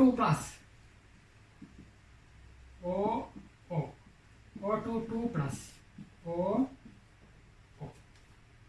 හරිද? O2+ වල ඉලෙක්ට්‍රෝන කීයක් තියෙනවද බලමුද ළමයි? ඉලෙක්ට්‍රෝන ඔක්සිජන් වලින් 6යි 6 වරක් දෙක 12යි. ධන නිසා එකක් අඩු වුණා 11යි. 11 දෙකෙන් බෙදුවා කීයද ළමයි? 5.5යි. ඒ කියන්නේ ඔත්තේ ගන්නක්. එහෙනම් කොහෙට හරි තනි ඉලෙක්ට්‍රෝනයක් එන්න. තේරුණාද? හරි. 5.5 කොහොමද ළමයි අපි දාන්නේ දැන්? ඉලෙක්ට්‍රෝන යුගල 5.5ක් තියෙනවනේ. කොහොමද දාන්නේ? එකක් දැම්මා 2යි 3යි 4යි 5යි. තේරුණාද? 1යි 2යි 3යි 4යි 5යි. ඉලෙක්ට්‍රෝන යුගල 5 හරි 0.5 නිසා එක ඉලෙක්ට්‍රෝනයක් තියෙන එක කොහෙට හරි දාන්න. දැම්මද? හරි. දැන් බලන්න ළමයි අෂ්ටක නියමය එනවද කියලා. අෂ්ටක නියමය එනවද? තා විධිමත් ආරෝපණයක් ඕන දාන්න පුළුවන්. මෙයාගේ විධිමත් ආරෝපණය කිව්වොත් 1යි 2යි 4යි 5යි 6යි විධිමත් ආරෝපණයක් නෑ. මෙතන 1යි 2යි 3යි 4යි 5 නිසා එකක් අඩු නිසා ධන එක නෑ. තේරුණා? ඊළඟට දැන් මේ ව්‍යුහයේ ස්ථායී මේක අඳින්න බෑ. ඒකට අපි බලන්න ඕනේ අෂ්ටකය සම්පූර්ණද කියලා. තේරුණා? ළමයි මෙයාගේ අෂ්ටකය සම්පූර්ණද නැහැ. 7යිනේ තියෙන්නේ. 1යි 2යි අෂ්ටකේ බලද්දි මේක දෙකක් කියලා ගන්නෙ. 1යි 2යි 3යි 4යි 5යි 6යි 7යි. අෂ්ටකේ ගද්දි දෙකයි හොඳේ. විධිමත් ආරෝපණය ගද්දි මේක එකක් කියලා ගන්න. 7යි අෂ්ටකේ සම්පූර්ණ නැහැ. මෙතන 1යි 2යි 3යි 4යි 5යි 6යි අෂ්ටකේ සම්පූර්ණ නැහැ. දෙන්නගේම අෂ්ටකේ සම්පූර්ණ නැහැ. එහෙනම් ළමයි මේ ව්‍යුහේ ස්ථායීම ව්‍යුහය නෙවෙයි. පැහැදිලිද? ඒක නිසා මේ පැත්තේ වැඩිපුර ඉලෙක්ට්‍රෝන තියෙන පැත්ත මේකනේ. මේ පැත්තට වඩා මේ පැත්තනේ. දැන් මේ ඉලෙක්ට්‍රෝන වල මොකක් කරනවද ඔයගොල්ලෝ? අෂ්ටකේ සම්පූර්ණ කරගන්න කරන වැඩනේ ඔයගොල්ලෝ. අෂ්ටකේ සම්පූර්ණ කරගන්න මොනවද කරන්නේ? එකසර යුගල බන්ධන කරනවා. මතකයි නේද? ලස්සන්ට කියලා දීලා තියෙන්නේ. හරිද? එහෙනම් මේක නෙවෙයි ව්‍යුහේ. මේ එකසර යුගල අතුරුදහන් කරලා ඒක බන්ධනයක් කරන්න. මොකද්ද කරන්නේ? මේක අතුරුදහන් කරලා මේක බන්ධනයක් කරනවා. හැබැයි ළමයි මතක නේද? ඔත්තේ සංඛ්‍යාවක් තියෙනවා නම් 5.5 කියන්නේ 11නේ. ඉලෙක්ට්‍රෝන ඔත්තේ සංඛ්‍යාවක් තියෙනවා නම් ළමයි එක්කෙනෙක්ගේ හරි අෂ්ටකේ සම්පූර්ණ නැහැ. ඒකක් දැනගන්න. ඔය NO2 NO තේරුණාද? මේ අෂ්ටකේ සම්පූර්ණ නැහැ එක්කෙනෙක්ගේ. ඒක නිසා මේ දෙන්නගේ අෂ්ටකේ සම්පූර්ණ කරගන්න පුළුවන් එක්කෙනෙක්ගේ විතරයි. දැන් කලින් දෙන්නගේම සම්පූර්ණ නැහැනේ අෂ්ටකේ. අඩුම ගානේ එක්කෙනෙක්ගේවත් අපි සම්පූර්ණ කරගමු. මේ යුගල මෙතෙන්ට එවුව දැන් බලන්න මෙයාගේ අෂ්ටකේ. දැන් ධනාරෝපණය ආයි දාන්න ඕනි බලලා. ධනාරෝපණය දාන්න. බලමු ධනාරෝපණය බලද්දි නැත්නම් ආරෝපණය බලද්දි නැත්නම් විධිමත් ආරෝපණය බලද්දි රේඛාවක් කියන්නේ එකක්. නෑ රේඛාවක් කියන්නේ එකක් විධිමත් ආරෝපණය. 1යි 2යි 3යි 4යි 5යි 6යි ආරෝපණ නැත. 1යි 2යි 3යි 4යි 5යි 6ක් තියෙන ඕනි 16 නිසා 5යි තියෙන්නේ නෑ ළමයි එකක් එහෙනම් ධන ආරෝපණයක් කියලා. තේරුණාද? හරි. දැන් විධිමත් ආරෝපණයක් දැම්ම දැන් බලන්න අෂ්ටකය හරියද කියලා. අෂ්ටකය 1 2 3 4 5 6 7 8 අෂ්ටකය බලද්දි රේඛාවක් කියන්නේ දෙකක්. හොඳේ 1 2 3 4 5 6 7 අෂ්ටකය සම්පූර්ණයි නේද? නියමයි. මෙතන 1 2 3 4 5 6 1 7යි ළමයි. අෂ්ටකයේ සම්පූර්ණ නැහැ. අපි හරි කැමති අෂ්ටකයේ සම්පූර්ණ නම් නමුත් කරන්න දෙයක් නෑ ළමයි. අෂ්ටකය සම්පූර්ණ නැත. ඒක නිසා මේක තමයි ඔයාට අඳින්න පුළුවන් අන්තිම view. ඔයාට අඳින්න පුළුවන් අන්තිම view මේක. ඕගොල්ලෝ තව මොනවා හරි කරන්න කියලා මේකත් එව්ව කියලා හිතන්නකෝ. දැන් ඕගොල්ලෝ මෙයාගේ අෂ්ටකය සම්පූර්ණ කරගන්න කියලා හිතලා තව එකක් එව්ව කියලා හිතන්න මොකක්ද දන්නවද වෙන්නේ? මේක මම මෙතන අඳින්නම්. මෙයාගේ බන්ධන දෙකයි තිබුණේ. දැන් මේකින්ද මේක තුනක් වෙනවා. මෙතන එක සැරේ වල අතුරුදහන් වෙනවා. මෙතන දෙකක් තිබුණා මෙතන තියෙනවා. දැන් බලන්න මේක හරිද කියලා මෙයාගේ අෂ්ටකේ බලන්න. 1 2 3 4 5 6 7 8 9ක් තියාගන්න බෑ ඔක්සිජන්. ඔක්සිජන් ඉන්නේ දෙවෙනි ආවර්තය. 9ක් තියාගන්න පුළුවන් තුන්වෙනි ආවර්තයේ කෙනෙක්ට. පැහැදිලිද? ඒක නිසා මේ ව්‍යුහය පවතින්නේ නැහැ. ස්ථායි අස්ථායි නෙවෙයි. පවතින්නේ නැහැ. මොකද හිස් ඩීකාක්ෂික නැහැ දෙවෙනි ආවර්තය. ඔක්සිජන්ට 9ක් තියාගන්න විදියක් නැහැ. ඒක නිසා මෙයා ස්ථායිවත් අස්ථායිවත් නෙවෙයි මෙයා පවතින්නේ නැහැ. එහෙම අය අඳින්නේ නැහැ. එහෙනම් ළමයි මෙයා තමයි අන්තිම වීම. පැහැදිලි නේද? දැන් ඔක්කේ ගානක් තියෙනවා නම් ඔබේ තියාගන්නේ කෙනෙක්ට හරි අසාධාරණයක් වෙනවා. මෙයාට අසාධාරණයක් වුණා. කරන්න දෙයක් නැහැ. දැන් ළමයි මෙයාගේ සම්ප්‍රිත් ව්‍යුහයක් තියෙනවද නැද්ද? තියෙනවනේ ළමයි. ඇයි සම්ප්‍රයුක්ත ව්‍යුහයක් තියෙන මේ ඉලෙක්ට්‍රෝන මෙතෙන්ට යන්න පුළුවන්. මේ දෙක මෙතෙන්ට යන්න පුළුවන්. තියෙන. එතකොට ධන ආරෝපණය ඉන්නේ මෙතෙන්ට. සම්ප්‍රයුක්ත ව්‍යුහ දෙකක් තියෙනවා. සම්ප්‍රයුක්ත මොහොමෙන්දොත්. සම්ප්‍රයුක්ත මොහොමෙන්දොත් මොකද්ද? ඔක්සිජන් දෙකේම පොදු ඒවා ලියන්න. දෙකයි මේකෙත් දෙකයි පොදු ඒවා ලියන්න දන්නේ නැති ළමයින්ට. හොඳ සම්ප්‍රයුක්ත මොහොම අඳින විදිය. පොදු ඒවා ටික ලියන්න. මේකෙත් පොදුයි මේකෙත් පොදුයි. මේ ඉලෙක්ට්‍රෝන දෙක මේ දෙක මෙතනක් තියෙනවා මෙතනක් තියෙනවා නේද? ඒක අඳි. මේ දෙක පොදුයිද? නෑ මෙයාගේ මෙතන විතරයි මෙයාගේ නෑ නේද? ඒක අඳින්නේ. තනි ඉලෙක්ට්‍රෝනය පොදුයිද? නෑ ඒක අඳින්නෙත් නෑ. මෙතන ගත්තාම මේ ඉලෙක්ට්‍රෝන දෙකක් පොදුයිනේ. අනිත් දෙක පොදුයිද? නෑ එයා පොදු නෑ. එහෙනම් මේ පොදු ටික ඇඳ නේද? පොදු ටික ඇඳ. පොදු ටික දැම්මට පස්සේ ළමයි ඔයාලට පුළුවන් විධිමත් ආරෝපණය දාන්න. ආරෝපණය දාන්නේ කොහොමද? මේ පරමාණුවේ ධන එකක් තියෙනවා මේ පරමාණුවේ නැහැ. එහෙනම් ධන 1.0යි ධන 1යි ව්‍යුහ දෙකක් නිසා ධන 1 බෙදෙනවා දෙකට. තේරුණාද? මෙතන ගත්තාම මේ අග පරමාණුවේ මේ අග පරමාණුවේ මුළු ආරෝපණ එකතුව ධන 1යි. මෙතන නැහැ. මෙතන ධන 1යි ධන 1යි. ව්‍යුහ දෙකක් තියෙන හින්දා ධන 1 දෙකට බෙදුවා. මෙන්න මේකට කියනවා ළමයි සම්ප්‍රයුක්ත මුහුම කියලා. තව විදිහක් තියෙනවා සම්ප්‍රයුක්ත මුහුම අඳින. අර පොදු ටික එහෙම්ම දාලා කොටුව ඇඳලා උඩින් දාන්න සම්පූර්ණ ඔක්සිකරණ අංකය. සම්පූර්ණ ආරෝපණය එළියෙන් දාන්න. පැහැදිලි? මේ ව්‍යුහ දෙකම අඳින්න පුළුවන් මෙතන මොකද මේක සර්ව සම නැත්නම් සර්ව සම නෙවෙයි සමමිතික ව්‍යුහයක් නිසා මේ ඔක්සිජන් තියෙන එක සමමිතික ව්‍යුහයක්. සමමිතික නිසා වාට මෙන්න මේ විදිහට අඳින්නත් පුළුවන්. සමමිතික නැති ඒවට නේද N2O කියන එක ළමයි සමමිතික ව්‍යුහයක් නෙවෙයි. එතකොට වාට මේ විදිහට තමයි අඳින්න අඳින්නේ. හරි.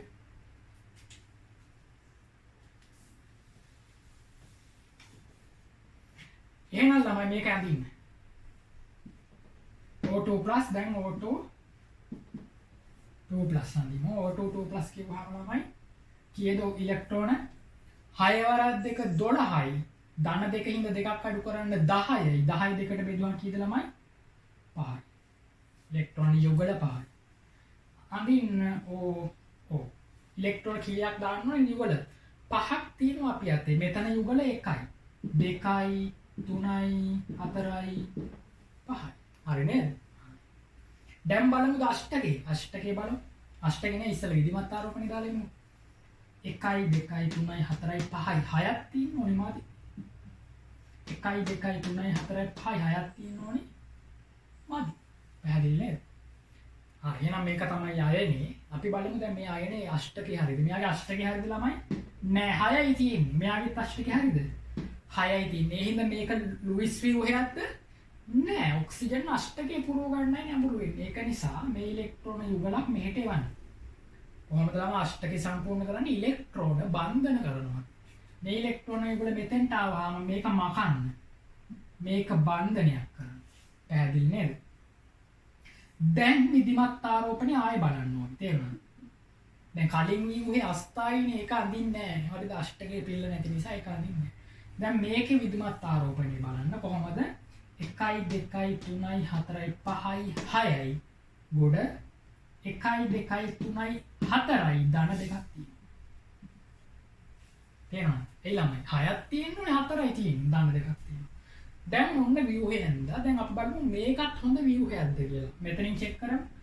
අෂ්ටකේ බලද්දි රේඛාව දෙකක් කියලා ගන්න. 1 2 3යි 4යි 5යි 6යි 7යි 8යි නියමයි.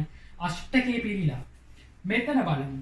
1 2 3යි 4යි 5යි 6යි. ළමයි අෂ්ටකේ පිරීලා නැහැ. ඉලෙක්ට්‍රෝන දෙකක්ම මදි. මෙයාට ඉලෙක්ට්‍රෝන දෙකක්ම මදි. මොකද්ද කරන්නේ? අපි try කරනවා මෙයාගේ අෂ්ටකය හදන්න නවතින්න එපා. තේරුණා? මෙයාගේ අෂ්ටකේ සම්පූර්ණ නැහැ. කමන්නේ එක්කෙනෙක්ගේ සම්පූර්ණ වුණානි කියලා මෙතන වගේ නවතින්න එපා ළමයි.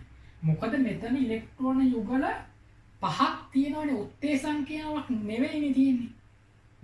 ඔත්තේ වුණොත් තමයි එක්කෙනෙක්ගේ අෂ්ටකය අහිමි වෙන්නේ. ඉරට්ටේ ගන්න. ඉරට්ටේ නෙවෙයි.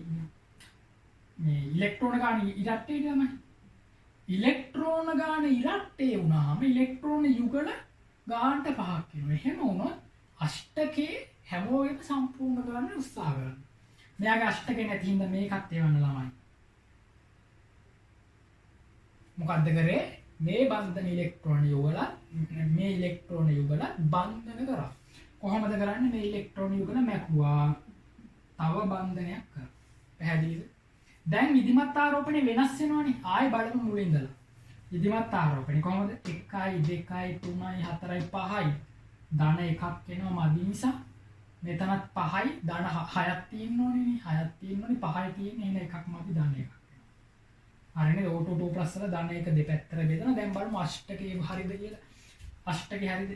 අෂ්ටකේ බලද්දී ඉලෙක්ට්‍රෝන දෙකක් කියලා ගන්න. 2 4 6 2යි 8යි නියමයි. මෙතන නියමයි ළමයි මේක තමයි සුපිරිම ව්‍යුහ. තේරෙනවද? මේක තමයි මෙයාගේ ඔරිජිනල් ව්‍යුහ. මේක තමයි මෙයාගේ ලෝයිස් ව්‍යුහ.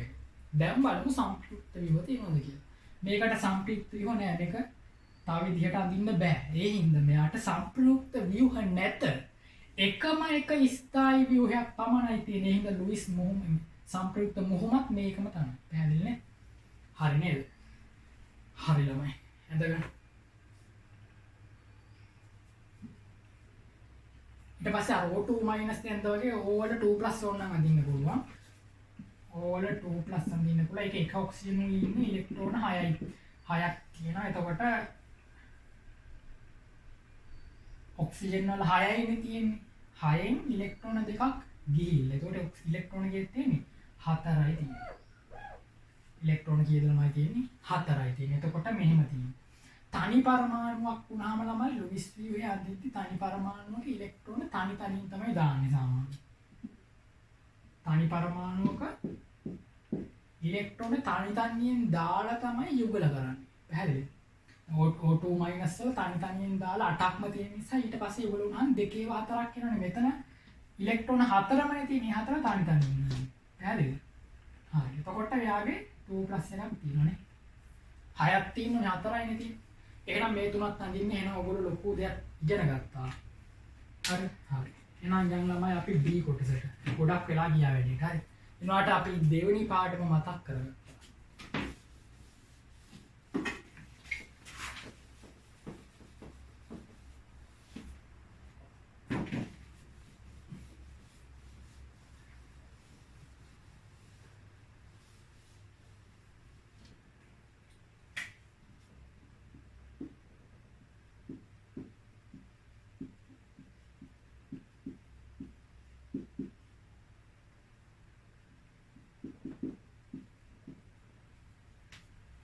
හරි ළමයි ඔක්සිජන් වල බහුරූපීතාව ඔයගොල්ලෝ දන්න ඔක්සිජන් වල බහුරූපාකාර දෙකක් තියෙනවා මොකද්ද O2 නැත්නම් ඩයිඔක්සිජන් නැත්නම් ඕසෝන් මෙතන කියන ඩයිඔක්සිජන්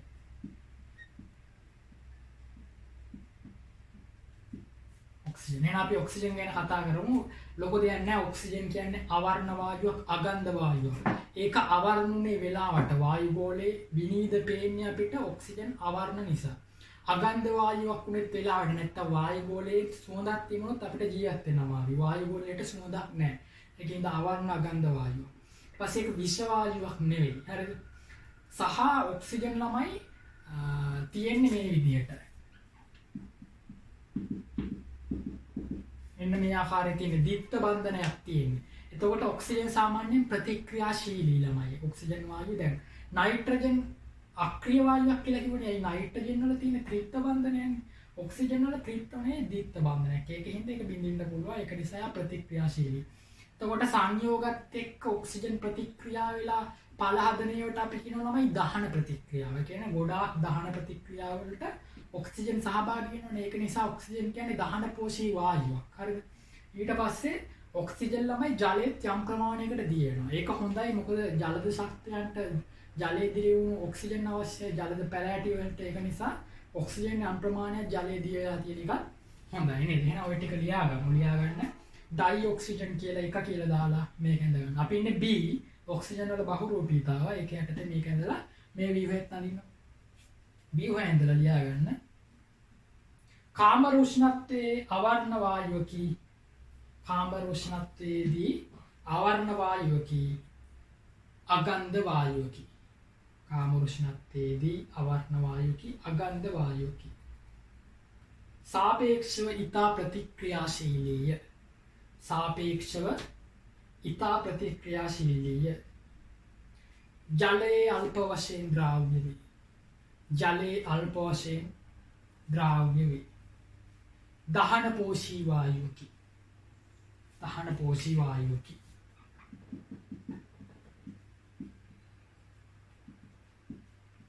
ඕසෝන් ළමයි ටිකක් නිල් පාට වායුවක්. හරිද? වායු ගෝලේ ටිකක් නිල් පාට පේනවනේ.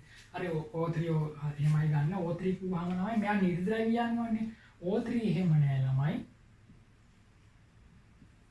O3 වල ලුයිස් ව්‍යුහ ඇඳහම ඔක්සිජන් කියන්නේ දැන් 6යිනේ 6 වරක් 3 18යි ඉලෙක්ට්‍රෝන 18 දෙකෙන් බෙදුවාම ඉලෙක්ට්‍රෝන යුගල 9ක් තියෙනවා. එතකොට ඒ 9 ඇඳහම ඔයාලට මෙන්න මෙහෙම තමයි ලුයිස් ව්‍යුහ එන්නේ.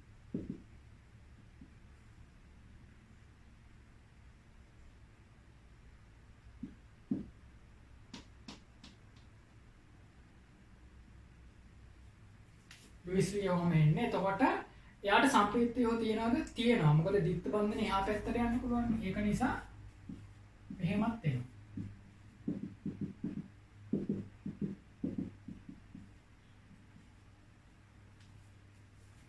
හරි. එතකොට සම්ප්‍රයුක්ත මුහුම කොහමද අඳින්නේ? මේ දෙකම ස්ථායි. සර්ව සමයිනේ. සර්ව සම නෑ. සර්ව සම නෑ. ස්ථායි දෙකම.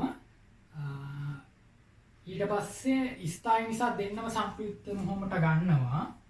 පොදු ඒවා අඳින්න මුලින්ම ඉරක් තියෙනවා. ඉර තියෙනවා පොදුවේ. ඉලෙක්ට්‍රෝන යුගල දෙකක් තියෙනවා පොදුවේ. මෙතන ඉලෙක්ට්‍රෝන යුගලත් අනිවාර්යයෙන්ම තියෙනවා දෙකටම. ඔන්න පොදු ටික ආරෝපණය බලන ළමයි මෙතන ධන එකයි මෙතන ධන එක ඒකත් පොදු නිසා මෙතන ධන එක තියෙනවා. පැහැදිලි නේද? පොදු ඒවා ටික ලියනවනේ. මෙතන ඍණ එක මෙතන පොදු නෑ. හින්දා ඍණ එකයි මෙතන ආරෝපණයේ බිඳුවයි ඍණ එකයි ව්‍යුහ දෙකෙන් බෙදුවා. ඍණ එක දෙකෙන් බෙදුවාම ඍණ එක යට දෙකයි. මෙතනත් එනවා ඍණ එක යට දෙකයි. ඔන්න සම්ප්‍රයුක්ත මොහොම තව විදිහකට ලියුවොත් ළමයි පොදු ටික ලියලා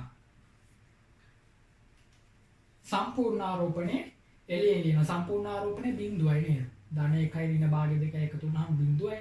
ඒතර මේ ආකාර දෙකටම ලියන්න පුළුවන්. මේ ආකාරයට ලියන්න පුළුවන්. ව්‍යුහය සමමිතික නිසා. ව්‍යුහය සමමිතික නිසා මේ විදිහට ලුයිස් ව්‍යුහය අදිනවා. හරිද? එතකොට හරි. එතකොට ඕසෝන් කියන වායුව ළමයි විෂයි. අපිට විෂයි. ඒක වායු ගෝලයේනේ තියෙන්නේ. අපිට ඕසෝන් වායුව විෂයි. මෙයා අවර්ණයි. අවර්ණනේ පොඩි නිල් පාටක් තියෙනවා. අගන්ධයි නේ. මෙයා ගන්ධයක් තියෙනවා. ගන්ධය නිකන් කොනෝණු මාළු කුණු වුණාම එන ගඳ වගේ. කොනෝ මත්ස්‍යයන්ගේ ගඳ වගේ තියෙනවා. මෙයා ජල ද්‍රව්‍යයයි ඔක්සිජන් වලට වඩා මෙයා ජලයේ තියෙනවා. තේරුණා? මෙයා පහළ වායු ගෝලයේදී පරිසර දූෂකයක් විදිහටයි හිතන්නේ.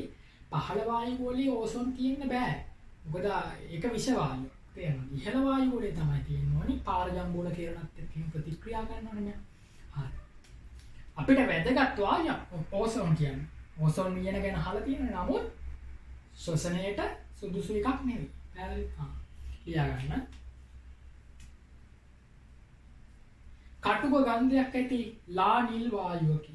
කටුක ගන්ධයක් ඇති ලා නිල් වායුවකි. නරක් වූ මත්ස්‍යයන්ගේ ගන්ධය ඇත. කටුක ගන්ධයක් ඇති. ඕක ලියනකොට මෙහෙම ලියන්න. කටුක ගන්ධයක් ඇති. කර්කශ ගන්ධයක් ඇති. ඊට පස්සේ ලාක්ෂණික ගන්ධයක් ඇති. මෙහෙම කියන්න පුළුවන්. නරක් වූ මත්ස්‍යයන්ගේ ගන්ධය ඇත. O3හි බන්ධන ඔන්න හොඳම කාරණයක් කියන්නේ O3හි බන්ධන දෙකම සරල සමය මම කියලා දෙන්නම්. O3හි බන්ධන දෙකම සරල සමය. ඊළඟට O3 අණුව ද්‍රවීය වේ. O3 අණුව ද්‍රවීය වේ. O2ට සාපේක්ෂව ජලයේ ද්‍රාව්‍ය වේ. O2ට සාපේක්ෂව ජල ද්‍රාව්‍යතාව ඉහළ වේ. O2ට සාපේක්ෂව ජල ද්‍රාව්‍යතාව ඉහළ වේ. හරි. තමයි මෙයා නිර්ද්‍රවීය අණුවක්. මෙයා ද්‍රවීයයි කියලා පේනවනේ. ඕසෝන් ද්‍රවීයයි කියලා පේනවනේ. ද්‍රවීයයි. ඒ ළමයි බන්ධන දෙකම සර්ව සමයි කිව්වේ. එහෙම එකක් නෑනේ මෙතන. මේ තනි බන්ධනයක් මෙතන දිත්ත බන්ධනයක්. ඉතින් බන්ධන දෙක කොහොමද සර්ව සම වෙන්නේ? ළමයි මතක තියාගන්න. සංප්‍රයුක්ත ව්‍යුහ හදන අයගේ මේ ව්‍යුහය නෙවෙයි තියෙන්නේ. මේ ව්‍යුහය නෙවෙයි තියෙන්නේ. කියන්නේ සංප්‍රයුක්ත ව්‍යුහ හදන අයගේ මේ ව්‍යුහය නෙවෙයි තියෙන්නේ. මොකක්ද ඇත්තටම ස්වභාවය තියෙන්නේ? සංප්‍රයුක්ත මුහුම තියෙන්නේ. පැහැදිලි? සංප්‍රයුක්ත මුහුම තමයි ස්වභාවය. දැන් තේරෙනව නේද?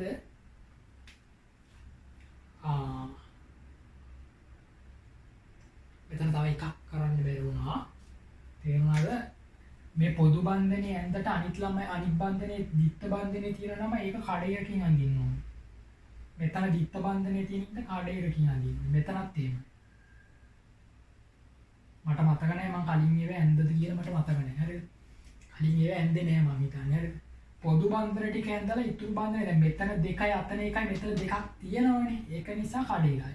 මෙතන තනි අතන දෙකයි මෙතන දෙකක් තියෙන හින්දා කඩේලක් අඳින්න. පැහැදිලි? සංප්‍රයුක්ත මොහොත. හරි. එතකොට බලන්න මෙතන තියෙන්නේ තනි බන්ධනයක් නෙවෙයි. දිත්ත බන්ධනයකුත් නෙවෙයි. අතරමැදි බන්ධන ස්වභාවයක්.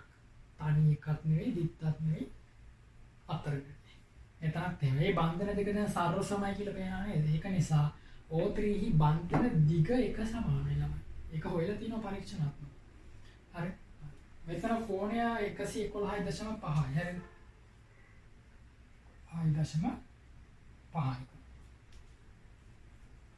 හරි. හරි. ඊට පස්සේ ලියන්න තව එකක්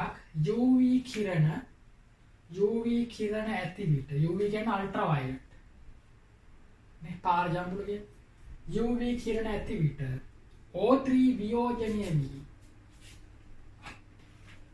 UV කිරණ ඇති විට O3 වියෝජනය වී ඉතා ප්‍රතික්‍රියාශීලී පරමාණුක ඔක්සිජන් ලබා දී.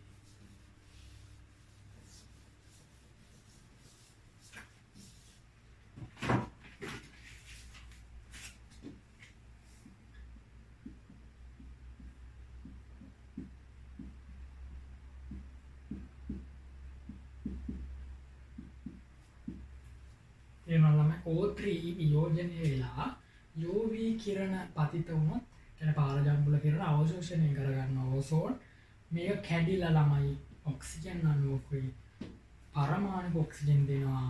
මතක තියාගන්න පරමාණුක ඔක්සිජන් ඉතා ප්‍රතික්‍රියාශීලී.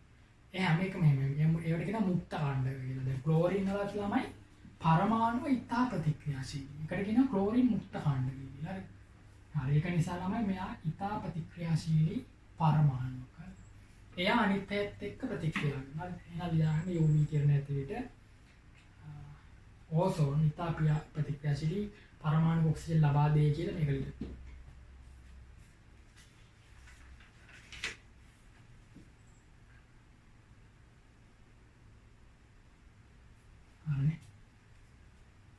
ඊට පස්සේ ළමයි ඕසෝන් අපි රත් කරොත් ඔක්සිජන් ලබා ගන්න පුළුවන්.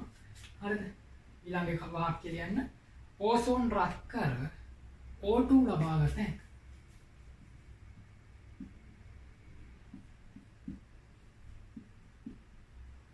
ඕසෝන් රත් කරොත් එයා ඔක්සිජන් බවට යනවා. එතකොට මේක තුලිත කරන්නේ කොහොමද?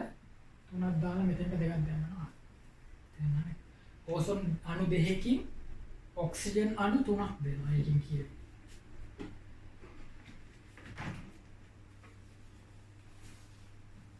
ලියා ගන්න හොඳේ මේකත් ලියා ගන්න. දැන් අපි කතා කරමු දැන් B කතා කරානේ. ඔක්සිජන් වල බහුලතාවය C යටතේ යන්න. C යටතේ O2 හා O3 නිපදවා ගැනීම.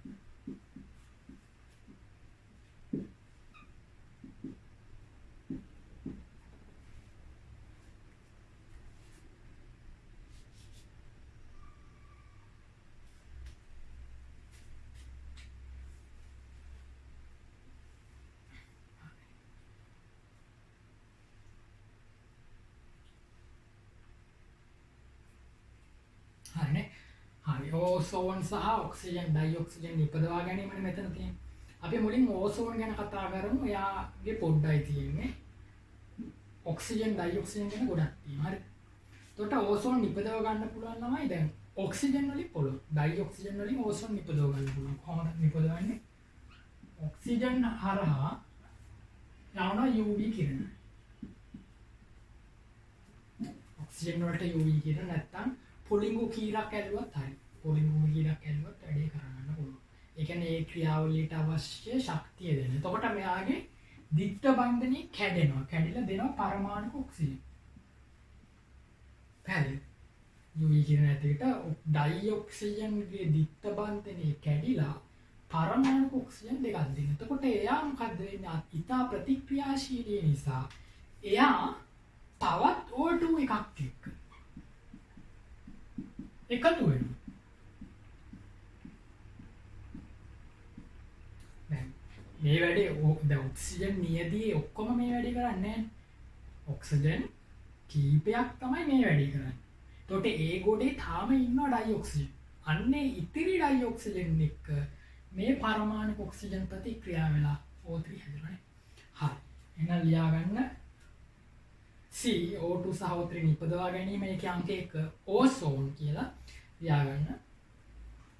O2 තුලින් විද්‍යුත් පොලිඟු කීරක් යැවීමේදී නැත්නම් විද්‍යුත් පොලිඟුවක් O2 තුලින් විද්‍යුත් පොලිඟුවක් ස්පාර්ක් එකක් කියන්නේ විද්‍යුත් පොලිඟුවක් යැවීමේදී හෝ පාරජම්බුල කිරණ ඇති විට ඕසෝන් සෑදී. පාරජම්බුල කිරණ ඇති විට ඕසෝන් සෑදී කියලා මේක ලියන්න ඕන කිරණ. ඕ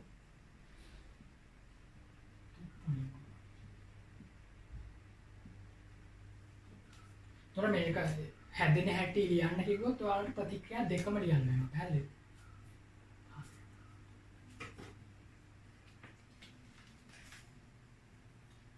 එහෙනම් කාර්යය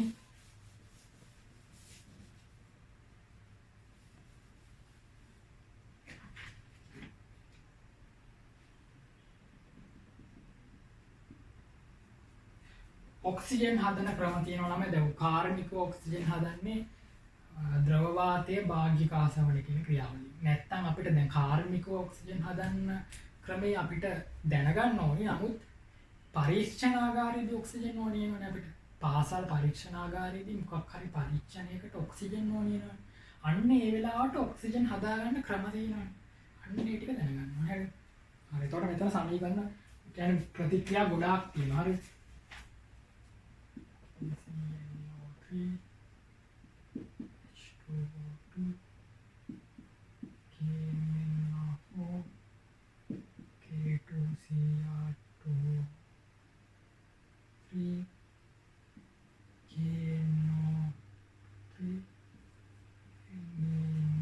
මේක සමහර ඒවා ඔයගොල්ලෝ දන්නවා.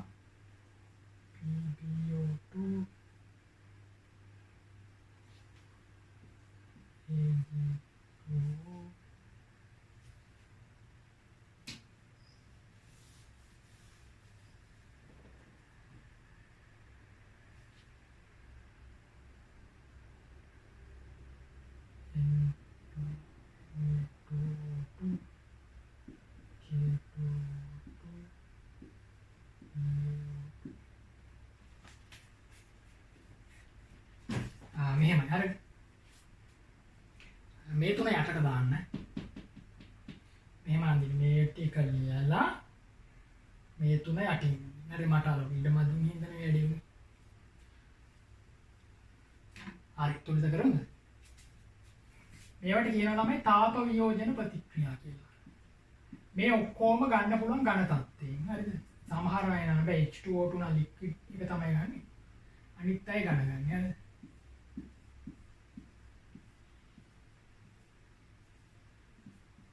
සොලිඩ් කියලා ලියාගෙන යන්න. ලියන්න මාත් එක්ක ලියන්න.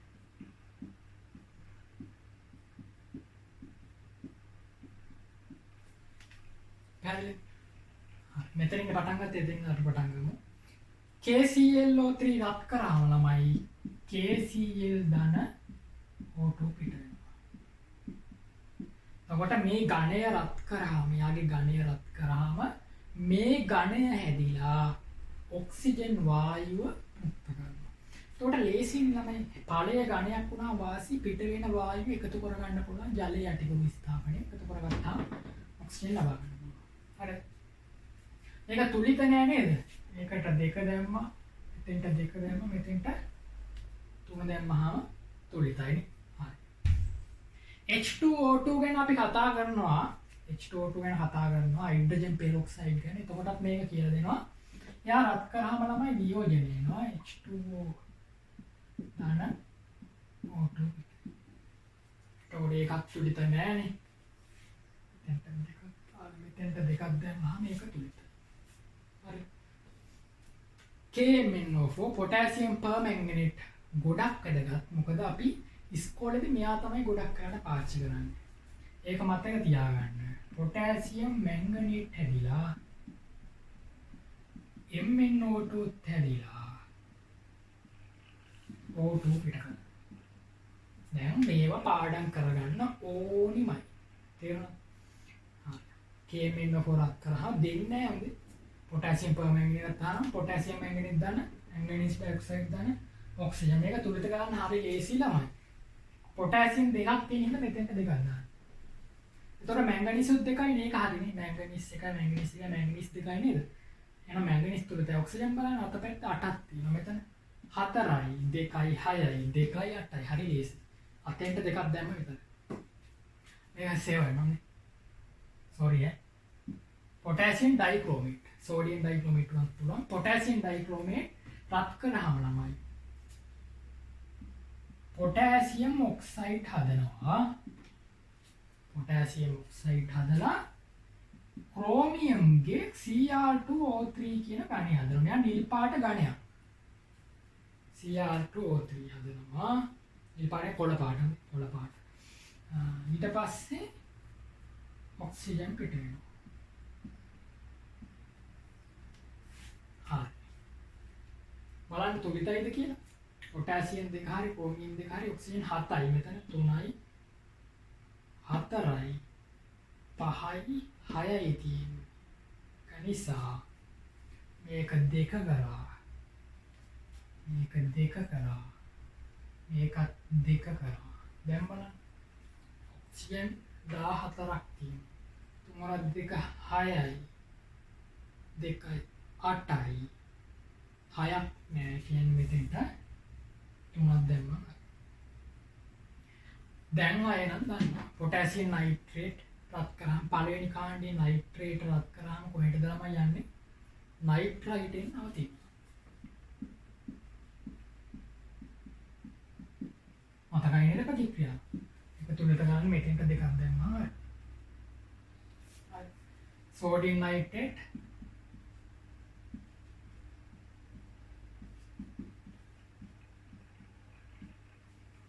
lead එක මවාට පුරුදු නෑ. lead වල තියෙන ධන 4 ඔක්සිකාරණයක් කියනද lead oxide කියන්නේ lead උදන තියෙන්නේ ලෙඩ් වල ධන දෙකක් තියෙනවනේ ළමයි. Pb වල Pb2+ තියෙනවා. Pb4+ තියෙනවනේ. මෙයා තමයි ගොඩක් හදන ස්ථායික මතකයිනේ ලෙඩ් වල මෙයා ස්ථායි මෙයා ටිකක් ස්ථායි මදි. ඒක නිසා මෙයා රත් කරාම මෙයා ධන 4නේ. මෙයා රත් කරාම මෙයා වදින. මෙයා රත් කරාම මෙයා රත් කරාට මොකවත් වෙන්නේ නැහැ. මෙයා රත් කරාම මොකවත් වෙන්නේ නැහැ. එහෙනම් PbO2 රත් කරාම යන්නේ PbO වලට.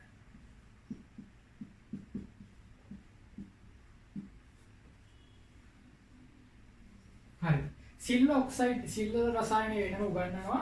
සිල්වර් කියන එක යන්නේ සිල්වර් ඔක්සයිඩ් තමයි මුලින් හදන්නේ. එයා අස්ථායි ළමයි. සිල්වර් ඔක්සයිඩ් කාලයත් සමග සිල්වර් බවට පත් වෙනවා. රිදී හරි කැමති රිදී විදිහට ඉන්න. රිදී මර්කරි ඊට පස්සේ රත්තරන් ඒ වගේ අය ගත්තාම AU ඒ වගේ අය ගත්තාම ලෝහය විදිහට පවතින කැමති. ඒක නිසා තමයි රන් ආකර රිදී ආකර තියෙන්නේ ළමයි. රන් ආකර තියෙනකොට රත්තරන් ඔයාට ගන්න පුළුවන්. රිදී ආකර වල රිදීම ගන්න පුළුවන්. ඇයි ඒගොල්ලෝ මූලද්‍රව්‍ය විදිහට ඉන්න කැමති. උන්ට යකඩ ගන්න බෑ. යකඩ තියෙන්නේ යපස් විදියට. යකඩ තියෙන්නේ මෙන්න මෙහෙම. තේරුණාද? යකඩ මූලද්‍රව්‍ය විදියට ඉන්න කැමති නෑ. ඒගොල්ලෝ බන්ධන හදාගෙන සංයෝග හදනවා. තේරුණාද? මෙයා රත් කරාම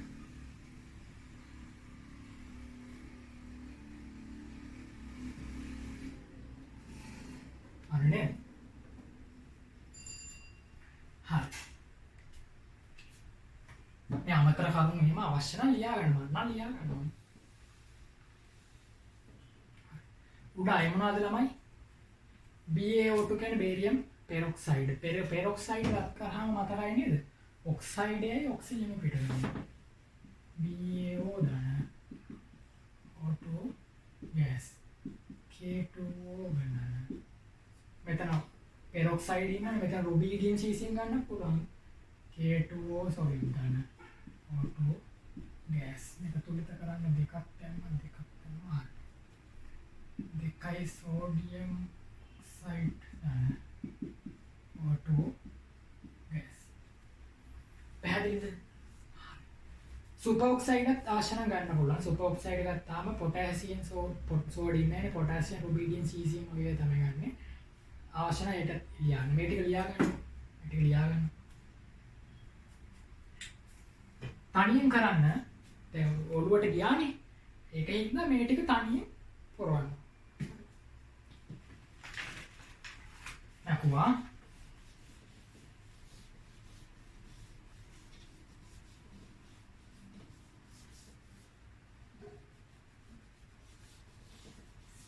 සුපර් ඔක්සයිඩ් ලියන්න.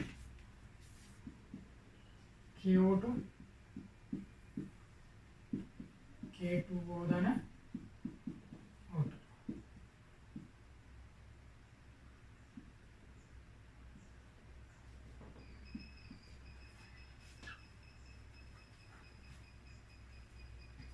දැන් සුපර් ඔක්සයිඩ් එක අවශ්‍ය නම් රත් කරලා ගන්න පුළුවන්. දැන් කලින් මට අපරාධ නැකුවා. මේ නයිට්‍රේට් ගත්ත නේද? මොනවාද ගත්තේ? NaNO3 KNO3 නේ ගත්තේ. මෙයා ගන්න පුළුවන්ද? දැන් නයිට්‍රේට්. දෙවෙනි කාණ්ඩේ නයිට්‍රේට් නැත්නම් පළවෙනි කාණ්ඩේ ලිතියම් නයිට්‍රේට් ගන්න එපා. මොකද දන්නවද ළමයි? ඔයා බලන්න මම ලියපු හැම ප්‍රතික්‍රියාවක්ම ගත්තාම හයිඩ්‍රජන් පෙරොක්සයිඩ් හැර අනිත් ප්‍රතික්‍රියාවල ළමයි ඔක්සිජන් තමයි වායු. හයිඩ්‍රජන් පෙරොක්සයිඩ් එකේ ජලය වලට අවශ්‍ය නම් ලික්විඩ් කියලා දාන්න පුළුවන්. ජලය වලට ලික්විඩ් දාලා ඔක්සිජන් වලට වායු දාන්න පුළුවන් අවශ්‍ය නම්. මේ වේ ළමයි වායුමය ඵල විදිහට එකයි පිට උනේ. තේරුණා? අනිත් ඔක්කොම ඵල මොනවාද? ඝන. එතකොට ලේසිනේ. එකම වායුමය ඵලය අපිට ජලයේ අටුකුරු විස්ථාපනයක දන්නේ ඔයගොල්ලෝ. ජලයේ අටුකුරු විස්ථාපනේ එකතු කරගන්න පුළුවන්. එතකොට බය නැතුව කියන්න පුළුවන් මේ එකතු වුණු වායුව ඔක්සිජන් විතරයි කියලා. එතකොට අපේ පරීක්ෂණයට යාව පාවිච්චි කරන්න පුළුවන්. නමුත් ලිතියම් නයිට්‍රේට් රත් කරොත් ඔයා ලිතියම් ඔක්සයිඩය දක්වා යනවනේ. එතකොට තවත් වායුවක් පිට වෙනවා. මැග්නීසියම් නයිට්‍රේට් රත් කරොත් තවත් වායුවක් පිට වෙනවනේ. මේ දුඹුරු පාට NO2 පිට වෙනවා. එතකොට වායුමය පළ දෙකක් හැදෙනවා. එතකොට ජලයේ යටිකුරු ස්ථාපනයේ වායුව එකතු කරගත්තොත් වාට ලැබෙන්නේ ඔක්සිජන් විතරක් නෙවෙයි NO2 කවනම් වෙච්ච එකක්. එතකොට පරීක්ෂණයක් සඳහා ඔක්සිජන් ගන්න බෑනේ. හින්දා පරිස්සම් වෙන්න. ගොඩාක් වෙලාවට ගන්නේ KMnO4 KClO3. ඔය දෙන්න තමයි ගන්න. ඒවෙන් ගණන් එහෙම දීලා තියෙනවා. හොඳ ගණන්. අපි හදමු. ඒකට ප්‍රතික්‍රියා දැනගන්න එපා. එහෙනම් මේවා දැනගන්න ඕනේ. ලියා ගන්න මේවා.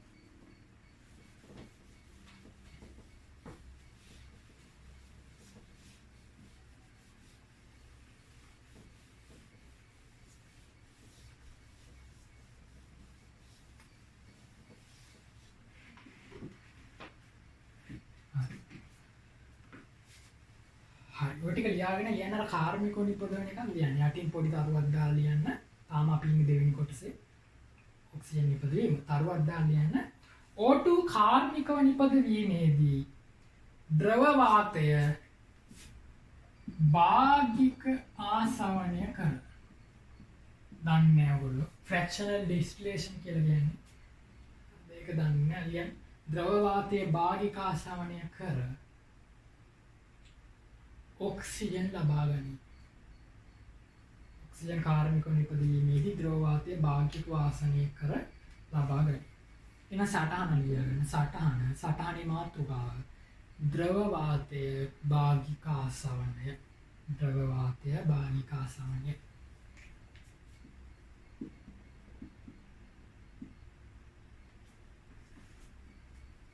තේරුණා? ළමයි වාතය තියෙනවනේ. මේ වායුව අපිට එකතු කරගන්න පුළුවන් නේද? ඒ වගේ වායු මියද්දක් ගන්න. අරගෙන රියැක්ටර් එකකට ප්‍රතික්‍රියා වෙන රියැක්ටර් එකකට අරගෙන මොකක්ද දන්නවද කරන්නේ? ඕගොල්ලෝ සිසිල් කරනවා. වායුව සිසිල් කරනවා. මේ වායුව තාත්විකයි ළමයි. ඒක නිසා වායුව සිසිල් කරලා පීඩනයක් වැඩි කරනකොට වායුව මොකක් වෙනවද? ඝනීභවණය වෙනවා. වායුව ද්‍රව වෙනවා. තේරුණාද? අවිදේශනත් ගැන කිව්වම තමයි නේද? එතකොට ඔයාට පුළුවන් මේ වාත සාම්පලේ ඉන්න කවුද ළමයි? O2යි N2යි තව කට්ටිය ඉන්නවා. ආගන් එහෙම ඉන්නවා. CO2 එහෙම ඉන්නවා පොඩ්ඩක්. එතකොට මේ වාතයේ කොයිලේ හරි ද්‍රව වෙනව නේද? සාමාන්‍ය සෙල්සියස් 200ටත් අඩු උෂ්ණත්වයේදී තමයි ද්‍රව වෙන්නේ. එතකොට ඔයාට ලබා ගන්න පුළුවන් ද්‍රවයක්. ඒ ද්‍රවයේ ඉන්නවා කවුද? මේගොල්ලෝ. දිය වෙලා ලික්විඩ් විදියට ඉන්නවා. ලික්විඩ් මිශ්‍රණයක්. ගොඩක් සීතලයි නේද? අපි ඊළඟට වැඩි. දැන් මේ ද්‍රව වාතය ඩිංග රත් කරනකොට ද්‍රව වාතය ඩිංග රත් කරනකොට 196යි 187යි ඩිංග රත් කරනකොට ළමයි අපිට ඍණ 200 තියෙන කියලා. ඍණ 200 ඉඳන් ඩිංග රත් කරනකොට මේ දෙන්න මුලින් හම්බ වෙන්නේ කවුද? මෙයාවනේ හම්බ වෙන්නේ. අන්න එතනදී N2 වායුව පිට වෙනවා. ලික්විඩ් එකක් තියෙන්නේ. රත් කරනකොට එයා කොයිල හරි ආයේ වායුව එනවනේ. ඍණ 196 දී මෙයා පිට වෙනවා. ඔයාලට කියන්නේ මෙයා විතරයි පිට වෙන්නේ. ඔක්සිජන් පිට වෙන්නේ නැහැ. තේරුණාද? ද්‍රවය වායුව වෙනවා කියන්නේ මොකද්ද ළමයි? තාපාංකය. මේ තියෙන්නේ මොකද්ද මේ? N2 වල තාපාංකය තියෙන්නේ. එහෙනම් ඍණ 196 දී N2 වායුව පිට වෙනවා. තව ටිකක් රත් කරනවා. ඒතොර N2 ටික එකතු කරගන්නවා. යාගේ තාපාංකයේදී N2 ටික එකතු කරගන්න. අන්න එතන පිරිසිදු PO N2 වායුව ගන්න පුළුවන්. ඊට පස්සේ තව ටිකක් මේ ද්‍රවය රත් කරනවා. රත් කරනකොට 187 දී ඍණ කවුද ගන්නෙ? O2 වායුව එකතු කරගන්න. දැන් ඍණ 187 කියන්නේ ඔක්සිජන්ගේ තාපාංකය. මෙතනදී පිට වෙන්නේ ඔක්සිජන් වායුව විතරයි. පිරිසිදු ඔක්සිජන් PO ඔක්සිජන් ටිකක් සුද්ධ ඔක්සිජන් ටිකක් එකතු කරගන්න පුළුවන්. අන්න ඒ තමයි කාර්මිකව ඔක්සිජන් අවශ්‍ය වෙන තියෙන ඔක්සිජන් අවශ්‍ය වෙන කාර්මාන්ත තියෙනනේ. ඒවට පාවිච්චි කරනවා. හරිනේ? හරියන ලියා ගන්න. වාතය සිසිල් කර ද්‍රව අවස්ථාවට පත් කරයි. වාතය සිසිල් කර ද්‍රව අවස්ථාවට පත් කරයි. නැවත ක්‍රමයෙන් එම ද්‍රව මිශ්‍රණය රත් කරයි. නැවත ක්‍රමයෙන් එම ද්‍රව මිශ්‍රණය රත් කරයි. මේක ලියන්න. මෙන්න මේ විදිහට. දාස්ලි